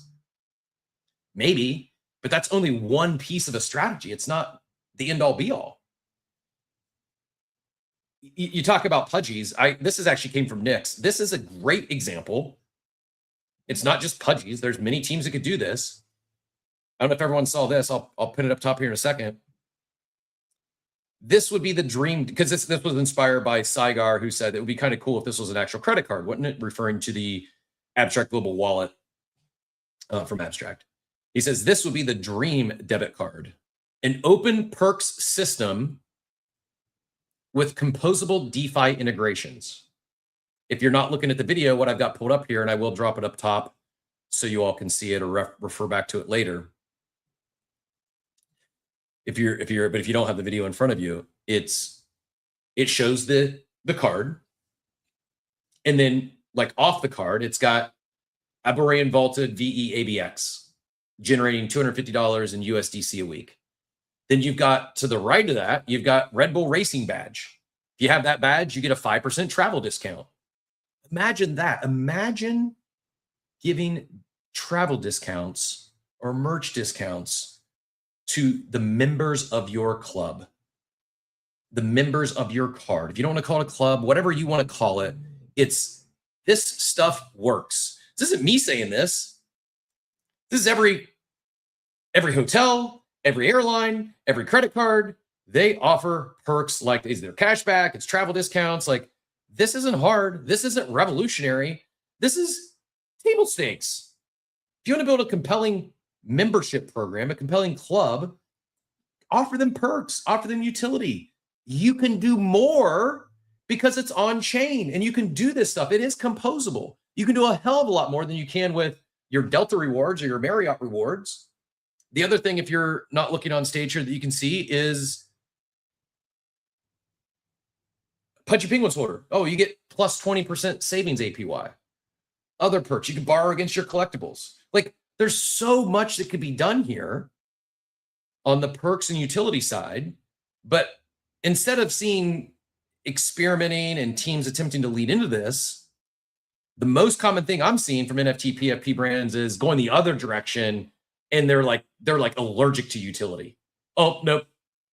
We're just an art program, or we're just an art collection. We're just digital art. Well, good luck. You're going to zero. No offense to the artists out there. There's really good art, but it's not 10,000 supply collections. These are basically prints. If you don't add any utility to it, some will break out, very few.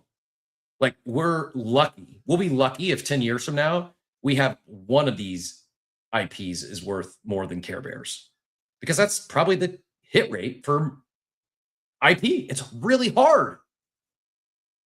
But because you're on chain, because you can use this technology to do more, you don't just have to have your community, your holders, wait for a decade until you're able to scale your IP. You can do stuff like this that gives them a reason to want to hold, to want to collect your art. But so few are doing it. Like, this doesn't seem crazy, does it? Like, is anything here seem unrealistic? I mean, forget the actual numbers, forget the generating $250 a week. That's going to depend on how much you have vaulted. That's, maybe 5% is too steep. Maybe it's not with Red Bull Racing bad, but like, theoretically, from a conceptual standpoint, does anything seem hard here? I mean, unrealistic, but so few are even attempting to do it, it seems, in 2025, and many are running the other direction. I really don't get it. I don't understand, other than just like fear or not knowing or afraid we're going to announce something or do something and our holders aren't going to be happy. Like, you're never going to make everyone happy, but at least attempt to do some things, at least attempt to drive utility and perks and access back to your holders. Again, great tweet by Nix. I will, I said I'd find it. I'm going to go find it now and put it up top. We are, looks like our guest not be able to make it. This Chance still joins us here in the last half hour. We'll probably most likely just reschedule at this point if we can get it back on. But and I'm seeing some Klanos. Yeah, a Klano team deserves a lot of credit. They are they're doing some unique stuff. They're absolutely attempting to drive utility in the short term and long term back to their holder base. Klanos probably deserves more credit. Doge Mouse, go ahead and get back in here. No shilling, but go ahead and get in here on the conversation. I want to go to Oxy for this Hyperliquid topic. Yeah, I mean, I'm not trying to shill, but I mean, we're talking about RWAs mainly right now, and that's what Revolve does as well as what we do. So like, I just believe that that's what's going to dominate this cycle, right?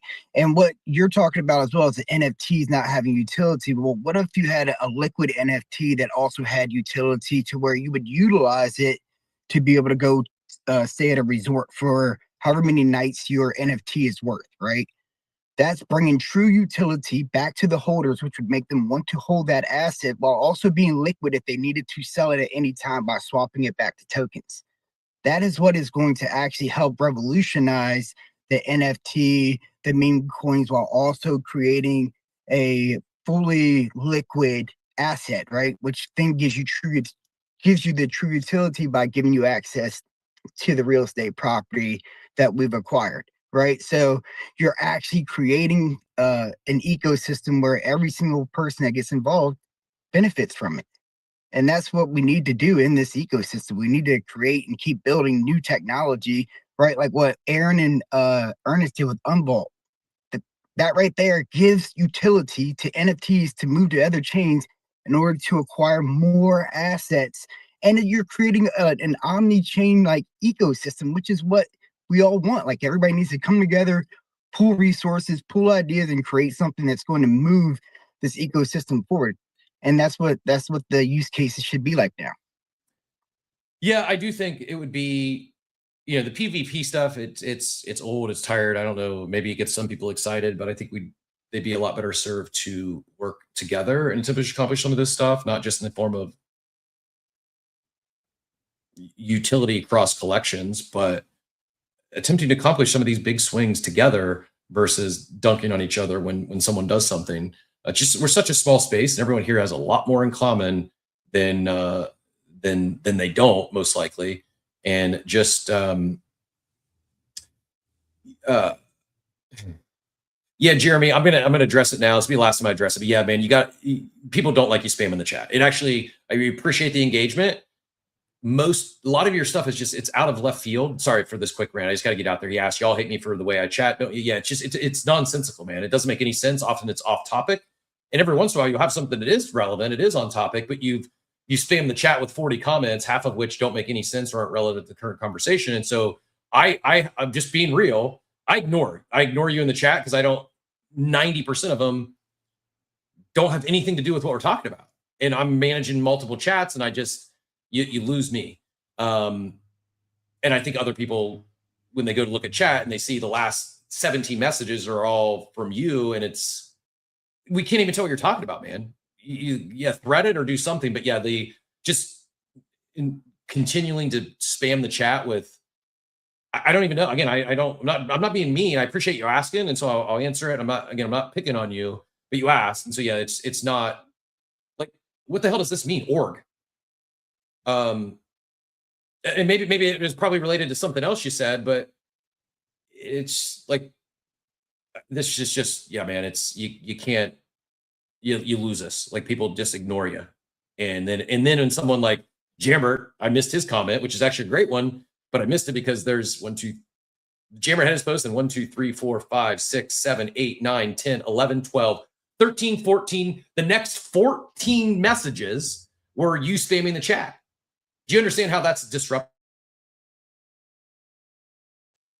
And then the 15th, the next relevant conversation was from Payne saying great call out. Like, had I not seen Payne's, I'm like, what did Jambert say? I had to scroll up. It's just like, I'm not being mean. I appreciate you being here. We appreciate the engagement. You asked, and yes, the answer is people do not appreciate how you spam the chat. It's many people have commented on it. It's very challenging to manage a chat when it's like this. I have no idea what this is even reference to, and it's just most of it is nonsensical. You're probably not spamming. There's probably some thought. It's just not a complete thought. So maybe less is more. Maybe collect your thoughts and share something that's in line with the conversation versus just continually spamming it with that stuff. Anyways, back to you're welcome for the straight answer. Yeah, if you've not picked up a copy of the Everything Token, good Christmas gift. We were talking about merch yesterday. This is probably more relevant to the stuff they said in there still holds true. In fact, you want to be cheeky, go buy a copy of the Everything Token and give it to your favorite crypto, your favorite NFT PFP founder. They could probably use it and incorporate some of the ideas and suggestions and case studies that were rolled out in there. It'd probably be pretty impactful. We are going to talk about this one next. We are going to talk about the potential burn of hype by the Assistance Fund. I've got that pulled up. Before we go to that topic, and Oxy, if you can hang out and help me on this one, I'd appreciate it. I saw it. I do have the main post pinned up top. We're going to dive into that, but I've not read into it in detail.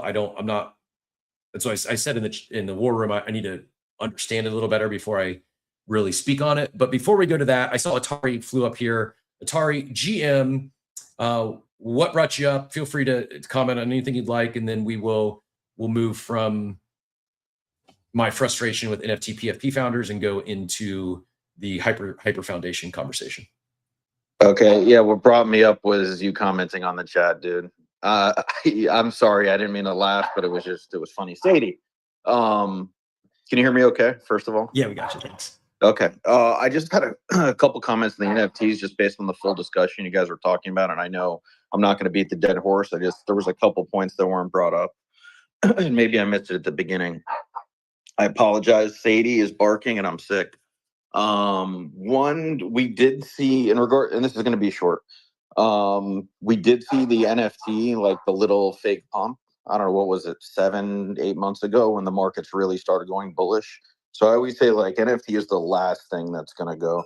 It's like when people want to buy the Rolexes and all their shit, like people, like you even watch D-Check, who these guys are, you hear them in the mornings, they're not NFT fans anymore. And he bought a Hypercat out of the hype when things were pumping. So I think there's something about that. Like right now, everything is just crushed. So these are all great ideas you guys are bringing up about these teams. But like until like the market's really confirmed bullish, like NFTs are the last to run. Unlike memes, which they don't care what the market's doing. And then the last point you were talking about, kind of, I don't want to call it anybody specific, but I just feel like a lot of these teams, being around for, 10 years now, they got lucky in the bull, especially with NFTs, and that they're not qualified to run a company, let alone the nuances of Web3 with like the most finicky group of people value their bags. But I love the conversation. You guys made a lot of great points, and yeah, Oxy's my quant, so I had to hear what he had to say too about hype. Yes, thank you, sir. Appreciate it. Get feeling better. And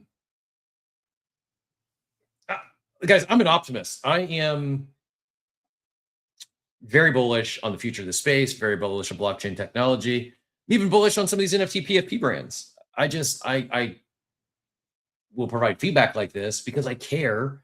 And I think many of them are continuing to miss low-hanging fruit.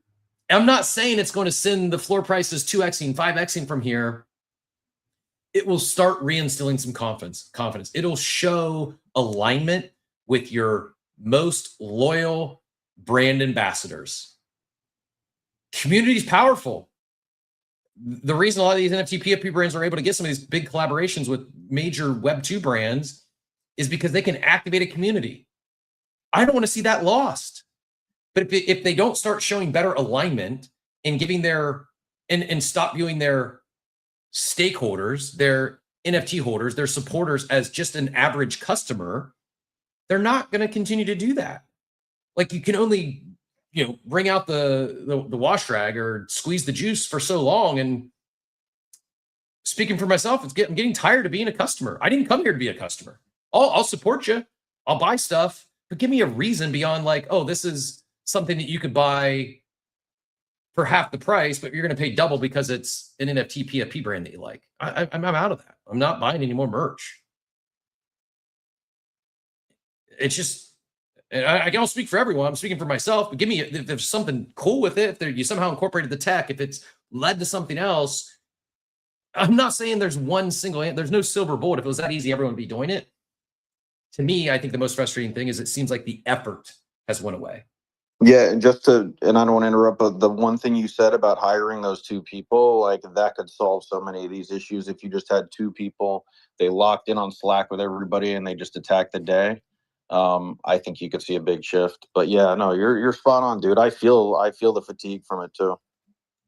Thank you for sharing. I'm glad I'm not alone. I'm not saying like I'm not my opinion is not the end all be all. I'm so vocal about this. We keep going back to it because I know I'm not the only one. I will speak out, not just because I have a space. I've had a lot of these conversations in private as well. So it's just, but I hear so many other people share the same frustrations and ask the same questions, but they don't want to speak out about it on the timeline. They don't want to talk to a team because they're afraid of being like shunned or excommunicated from the community. That's also a problem. Listen, I remove negative people from my life. If someone's a critic, we're probably not going to be friends if that's their profession. I want constructive feedback. I've always wanted that. But if I'm doing something wrong, if there's something with the show that we could do better, if there's something that you don't like, let me know. Bring with it a potential solution. May or may not be what we enact, but at least help us get better. Don't just complain. And again, not claiming to have the answers. I'm disappointed with the collective lack of effort. And I feel a lot of excuse making that, oh, we're just digital art. You're blaming us. Our expectations are out of line. Not one thing I'm expecting is free magical internet money from the brand itself. I think there's opportunities to go collaborate with some other things that are shipping. There's other TG. There's things that can be done, but that's like the third or fourth or fifth thing.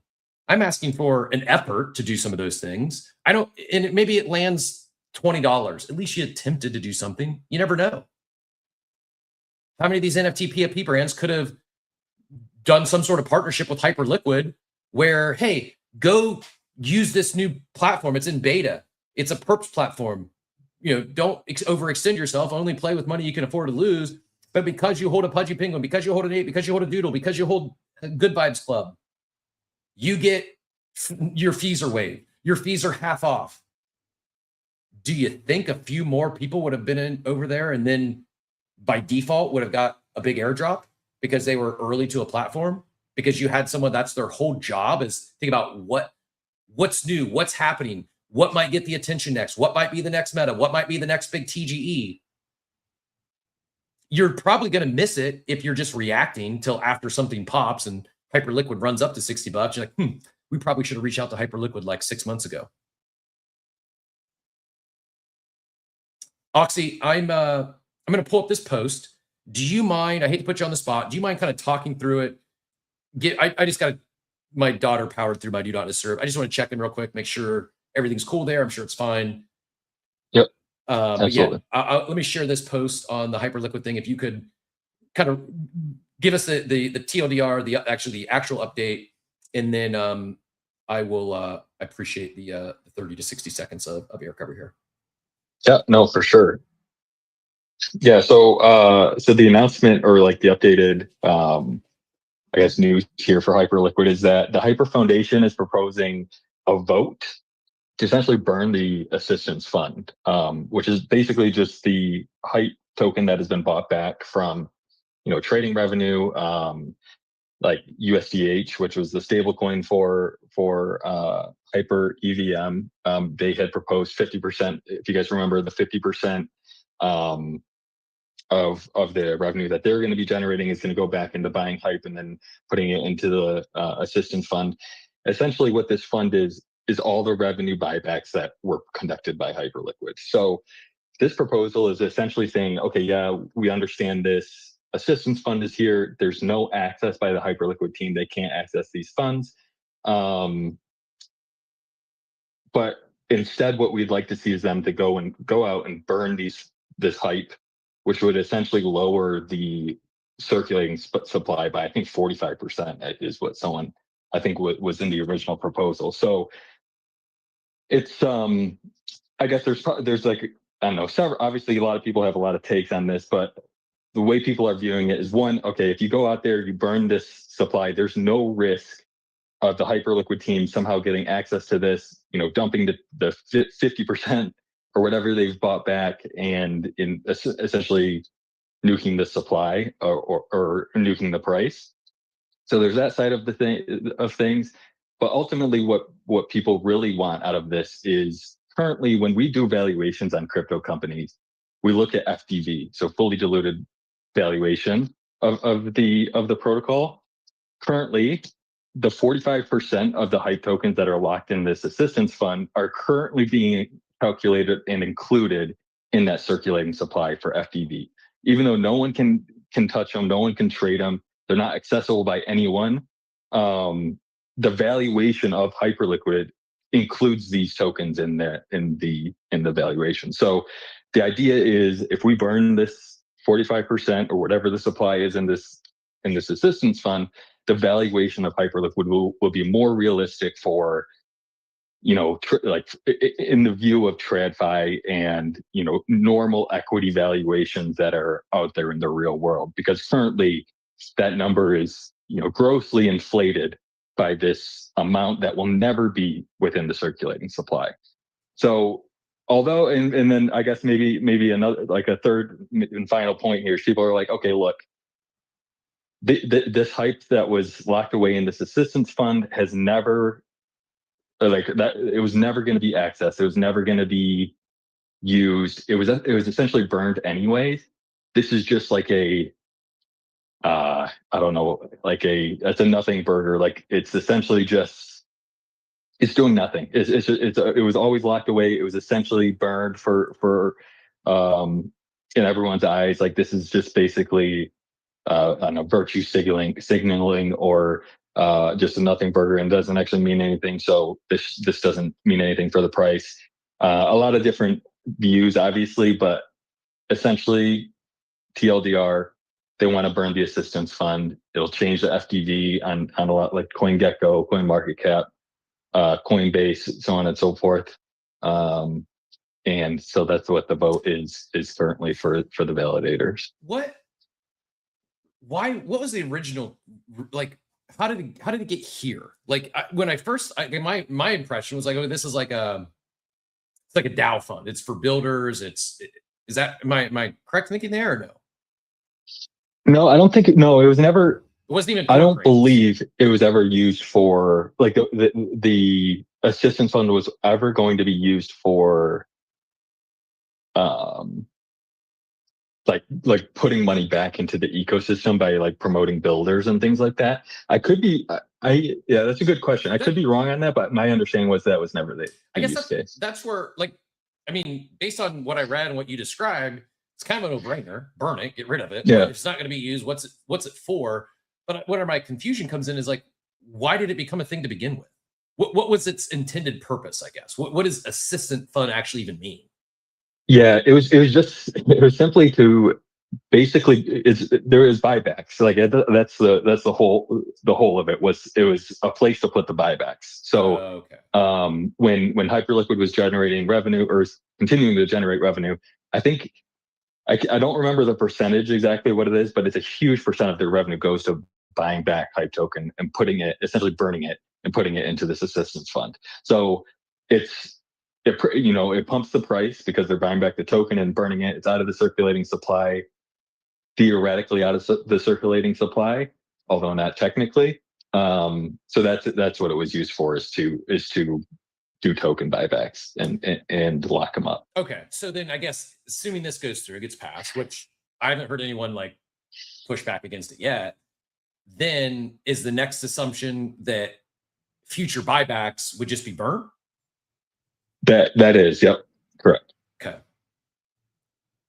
Yeah, and then I guess maybe just on the vote currently, based on what the timeline saying, obviously things can change drastically at any time. But currently, it seems like a lot of like the heavy hitting validators are on board with this.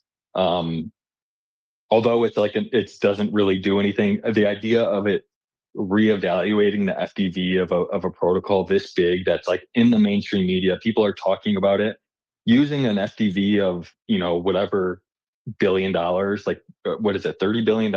I don't even know. It's something astronomical, really.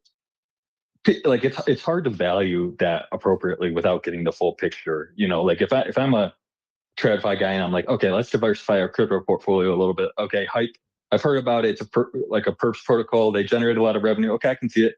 Wait, $30 billion or FDV? Like what the hell? How that's way overvalued. So like the perceived value there is like probably a little warped, which I think I think it'll help level out, what the valuations of things like this. This goes for all protocols, by the way. This isn't just a Hype issue. The circulating in supply versus FDV on, low float, high FDV protocols like we've been talking about for the last 4 years or whatever, 5 years, probably forever. But ultimately, the valuation is skewed just simply because circulating supply has been so restricted on a lot of these tokens. So let's say this passes. They burn 13% of this circulating supply. Theoretically, number go up? Like what like why? I'm trying to like, what's the other side of this? Yeah. You said most of the big validators seem to be behind this. What's the downside? Why would they not want to do this? Is this fun? Yeah. Go ahead. Yeah, no, theoretically number might go up. It might, I don't know. I don't think it really does anything. It would obviously give people comfort that they're not going to be dumped on selling these. These Hype tokens are never going to be accessed and sold somehow. Like based on my understanding, they're inaccessible by anyone. But I mean, I don't know. I don't know if that's like proved out or it's like technically inaccessible or not. I mean, the fact that they can burn them makes me think that there's something in the contract where they can be accessed and or like manipulated in some way. And by manipulated, I mean burned. Like that, like the fact that they can burn it is there's some contract features in there to allow for some action to be taken. So, I mean, in theory, number go up. In theory, the valuation of this token is more realistic in the eyes of outside investors. Something that is kind of weird is like if you think about if you look at like CoinMarketCap or CoinGecko and you look at the top 50 tokens, I think it's typically based on FDV as far as valuation. It might be market cap. I can't remember.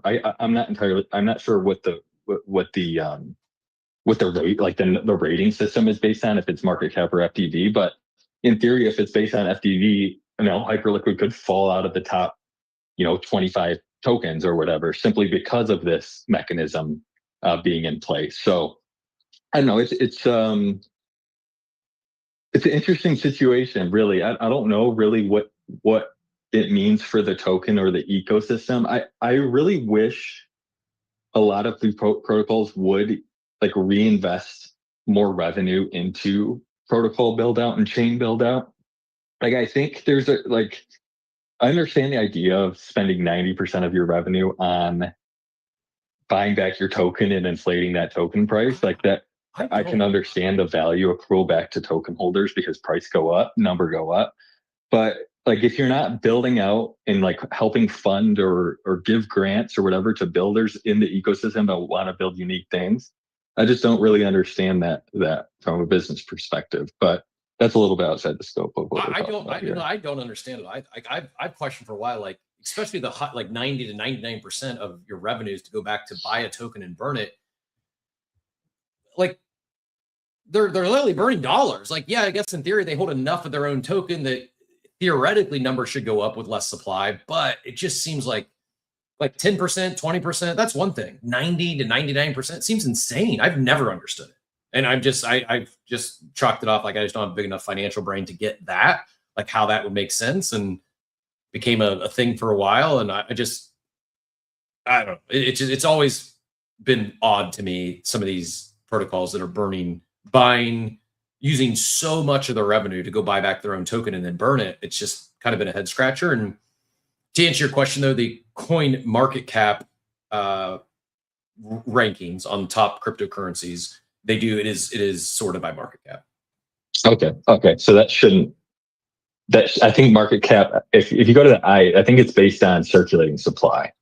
Yeah, total market cap. I don't know if the pop-up shows on the live stream or not, but the total market value of a cryptocurrency circulating supply is I'll spell this. Say this word for me. And I know I can say it. My brain's not working. Analogous to the free float capitalization in the stock market. Market cap equals current price times circulating supply. Yeah. So it won't fall out of the top. It won't fall out of the top, which is good. I mean, I think the valuation that people look at is FDV for a lot of these. Go ahead. Theoretically, it'll dip though, right?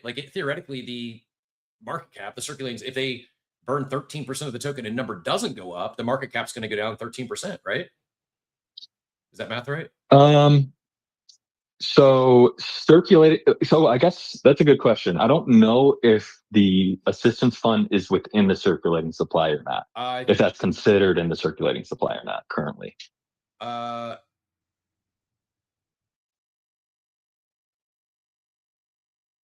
Yeah, if passed, greater than 13% of circulating supply will be burned immediately. He also goes. Okay. Then he asks, is this actually good long term though? What about staking rewards? To which he responds, staking rewards are currently sourced from future incentives allocation, which has over 40% of the total supply. If you read the entire announcement, shows that the AF funds are actually burned unofficially since the team doesn't have the private keys for the AF wallet. So basically what's happened is these are just basically they've been unofficially burned. Like there's no access to these funds. They'd have to do a hard fork to ever access them. Yeah, they should. It's creating essentially a market cap that's 13% inflated today.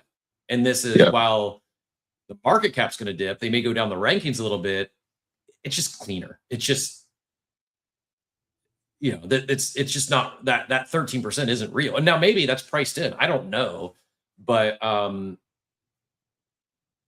guessing this is somewhat unprecedented. Have we seen other meaningful material size chains or protocols burn 13% of their circulating supply before? That's a good question. I don't know. I know like some protocols have that do token buybacks. They'll say they'll burn X amount % of whatever they bought back, or they'll burn the entire amount. I haven't looked into anything individually as to okay, did they actually burn it, or did they just hold it in a separate wallet where it's socially burned, like social contract burn, where they said they won't spend it or dump it or what have you. I don't really know how a lot of the protocols are handling it these days. So I don't know, for to something of this size and scale, I think I'm almost certainly there's nothing to this amount of value that's been burned as far as one's own token or a protocol's own token. Shifting gears, what's going on right now with the markets? Anyone paying attention? Bitcoin's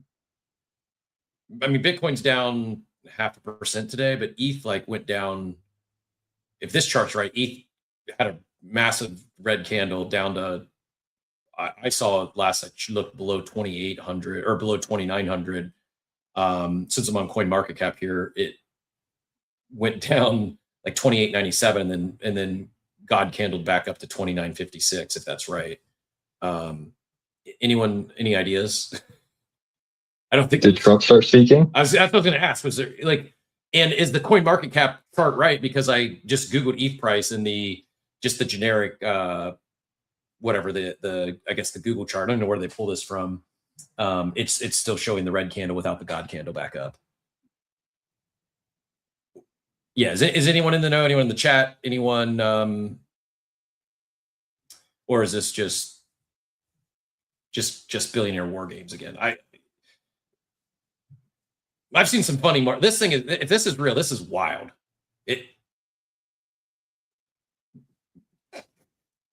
This is not normal. Massive red candle followed by an immediate God candle. Is this real?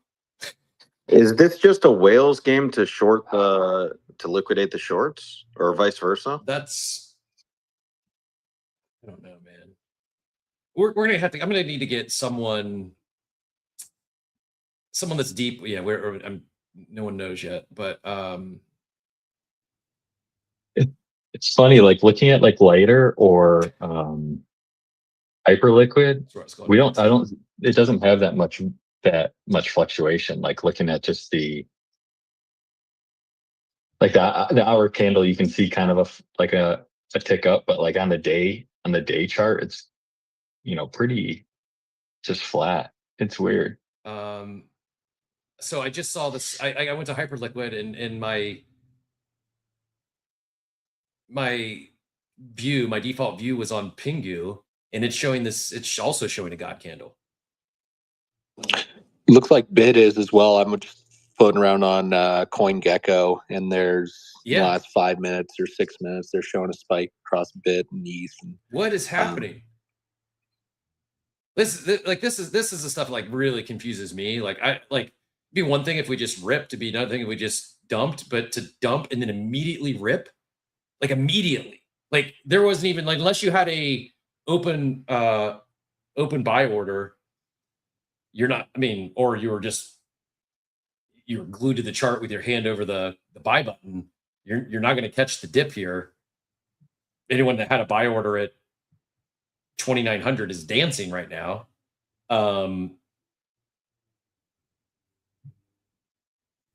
We're winding the show down. We're in our home stretch here. Got a few minutes, but I'm genuinely really curious, really intrigued, and if anyone has any clue.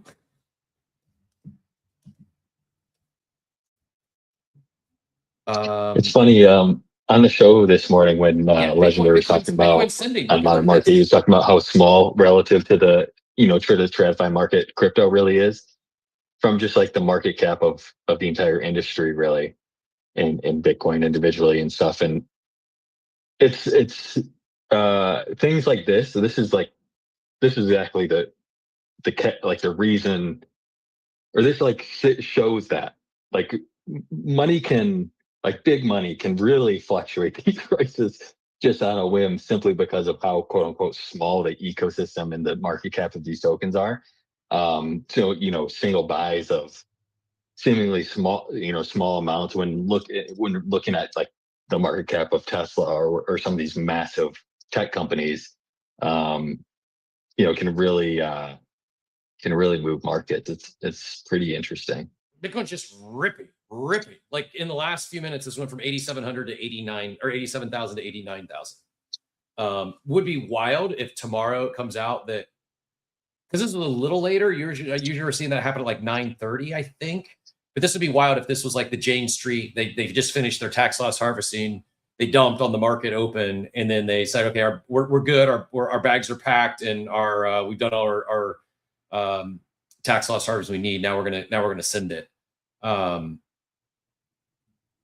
It's crazy. Like it went from at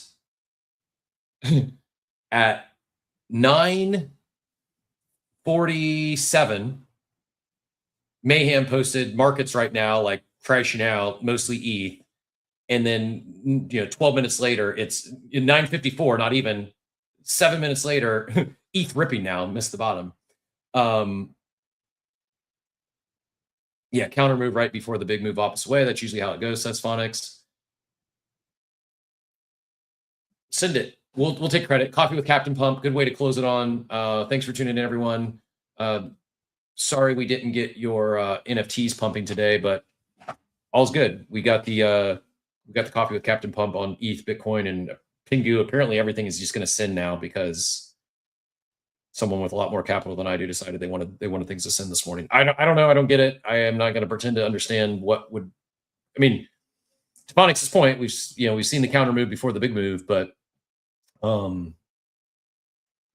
also am not even to play the conspiracy theory card, but I do think there's been some engineering, we'll say. I'm not going to say manipulating the markets. I'm going to say financial engineering, and some of these large funds, some of these large, potentially whales, I think it's bigger than whales though, are whether maybe it's just as simple as tax loss harvesting, and this is just what we're seeing here at year end because there's a lot more institutional money in the space than there was in prior years. It just seems, man, that like, or it is people actually wiping out all the leverage spots, because we're going to see it today. I'm sure there was in a span of like 5 minutes, you're going to see here in a couple hours that a bunch of longs got liquidated on the crash, and then within minutes later, a bunch of shorts got liquidated on the rip. We see it like probably hundreds of millions of dollars got liquidated again today because of this extreme volatility that went both ways in a matter of seconds.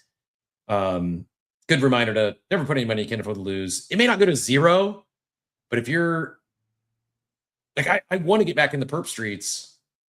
I just am not plus EV there, and I don't understand this stuff good enough to play it. It's like, if you're going to do it, have your stop loss orders, have your take profits in there, and don't get pinched when something acts irrationally, because this is irrational. This doesn't make sense to me on the surface. There's got to be something that drove this, and I'm not looking. I don't see anything in the news. I don't think there was any announcement. I think it's just probably large fund or funds. Yeah. Good show today. Enjoyed the conversation. Apologies anyone tuned in for the Boxable conversation. We'll reach back out, see if we get them back on here. I am genuinely curious, and same thing. Revolve token. Hit me up. I'd like to do a deeper conversation regarding real estate on chain and all that you guys are doing. Stuff that is exciting, and in closing, go get if you're looking for a holiday gift for your favorite NFT PFP founder, maybe go buy him a copy of the Everything token, authored by Steve and Scott.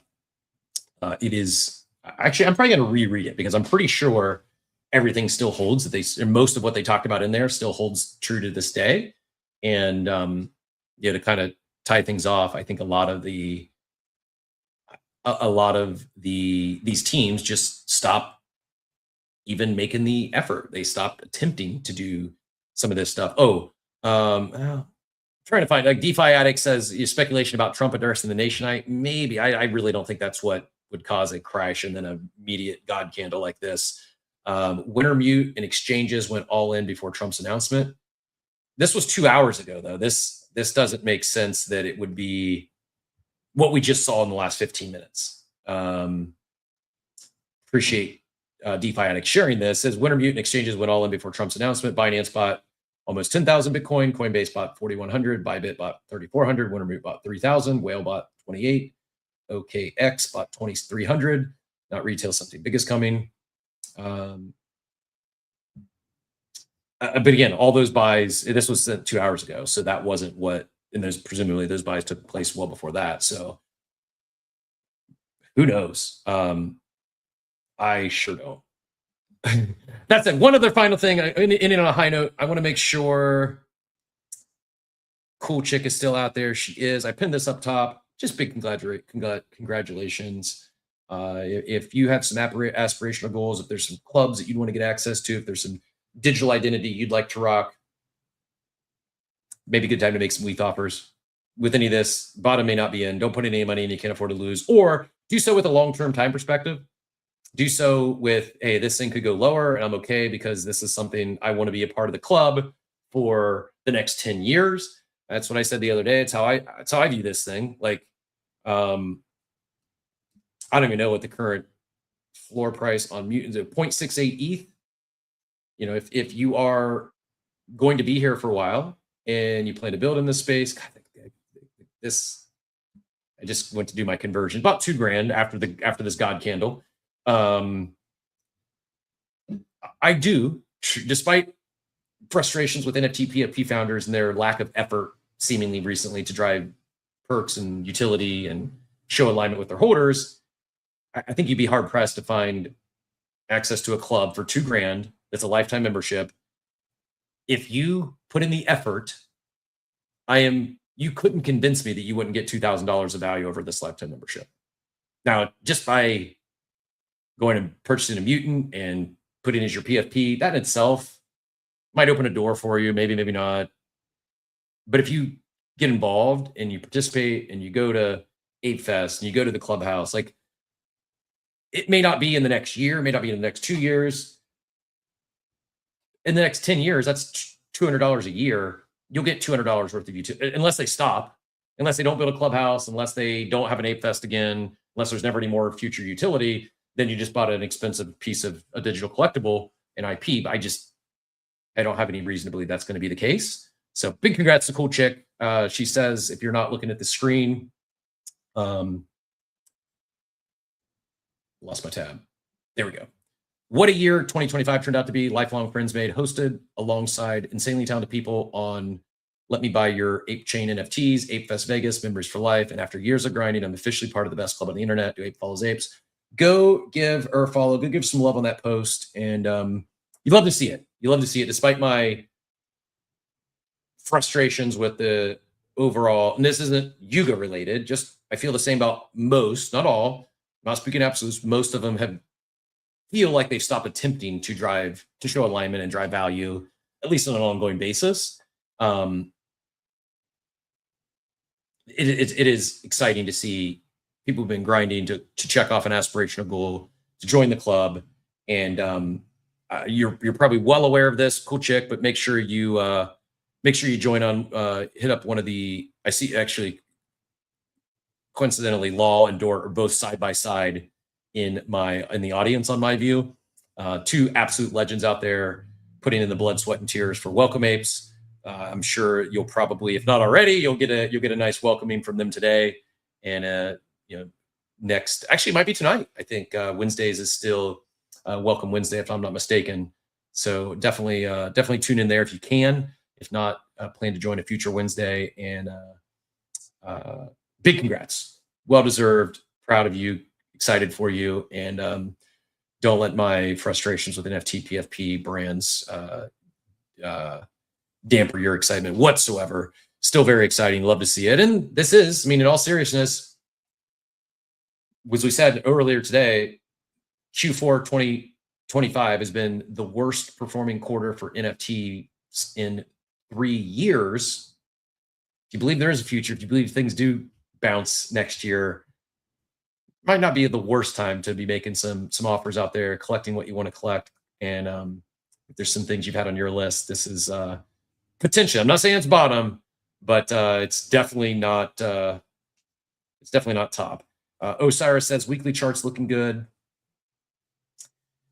Who knows? Maybe Doge Mouse was right, and it's Trump is going to send all things to Valhalla tonight with a 9 p.m. announcement. 9 p.m. on a Wednesday. I don't know. I know there's some stuff going on in Venezuela. He better not mess with my arepas. That's all I got to ask. And but yeah, embargo on oil tankers and some wild stuff happening there. I hope no war. I'm not a fan of war, especially. I mean, yeah, take it. I'm not going to go there. Bitcoin just broke 90K. We'll end on that high note. I'm not gonna make geopolitical takes that I'm not qualified to make. I'll just say that, and I don't know hundreds, but every single Venezuelan I know would like to see Maduro out as a leader. They're not. They have an incredible country, had a lot of culture, and it's been a rough, it's been a rough 25 years. I think it was even before Maduro. He was tapped by his predecessor, who was the first dictator that came in, I think 98 or 99.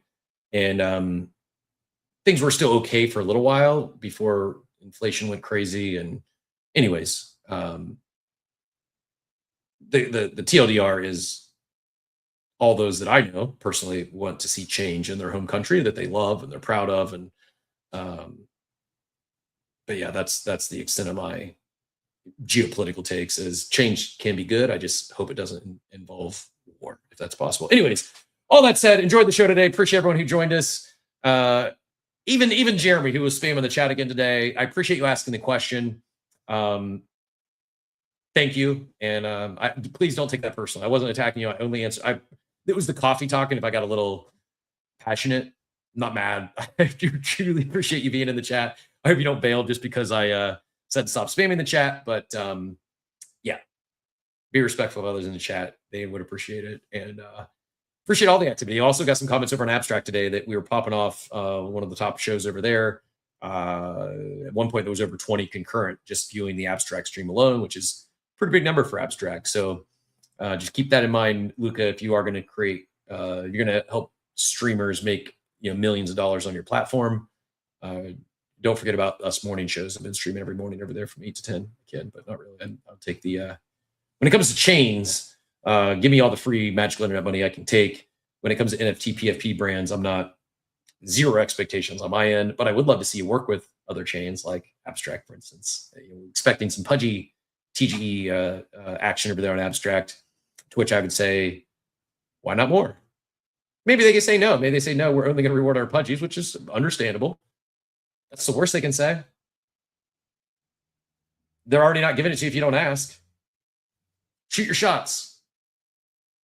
I know Pons is over there. I'm not saying Plague holders are going to get Abstract TGE. I'm not saying this. I'm not saying grind holders are going to get Abstract TGE, but Pons will probably ask. I respect that. By the way, go in your iPhone into text message, pull up the GIF, the images, the hashtag images, which is the GIFs, and type 6-7 and take a look at what you see in there. You'll see no, unsurprisingly, you'll see a pudgy penguin doing 6-7, but you'll also see another brand, two of them ranking ahead of pudgy penguin right now on the GIF game. So I appreciate everyone proliferating their IP. I would just like to see a little more of that. I'd like to see a little more focus on alignment and attempting to drive value accrual back to your holder base. That's it. On that note, we'll be back tomorrow, 8 a.m. Eastern time. We do have a special guest tomorrow. I'm certain they'll be joining us. One we might have been talking about today. Who said they don't get enough credit in the space. One who a few people in the chat singled them out as doing exactly what we're asking these NFT PFP brands to do. There may or may not be one of their plushies in my video stream right now. I'm sure you'll get the announcement either from us or from that team before in the day-to-day, before tomorrow morning. But it's going to be a fun one. Actually, I'm going to do this as I play us out. I'm going to drop up top the reminder for tomorrow's show. There's already a lot, and I think, anyways, if I'm not mistaken, there will be more. This community rolls deep and almost always shows up to support their leaders, their team when they talk about it. But do me a favor before I close things out here. Go hit. Let me get it up there first, and then really, you're going to see the bouncy screen. Really looking forward to our guest tomorrow. Something's going on with my copy paste recently. I don't know why. It's something out of Apple Notepad. It's not allowing me to. I can copy it. It's just not pasting it. So I have to open the Spaces link, then copy it from there, and then it'll let me paste it. That's finally there. All right, it's posted. I'm going to put it up top, and then we're going to play us out of here. Thanks everyone who hung out a little extra few minutes today as I not doing the best job producing or navigating, multitasking here. There we go.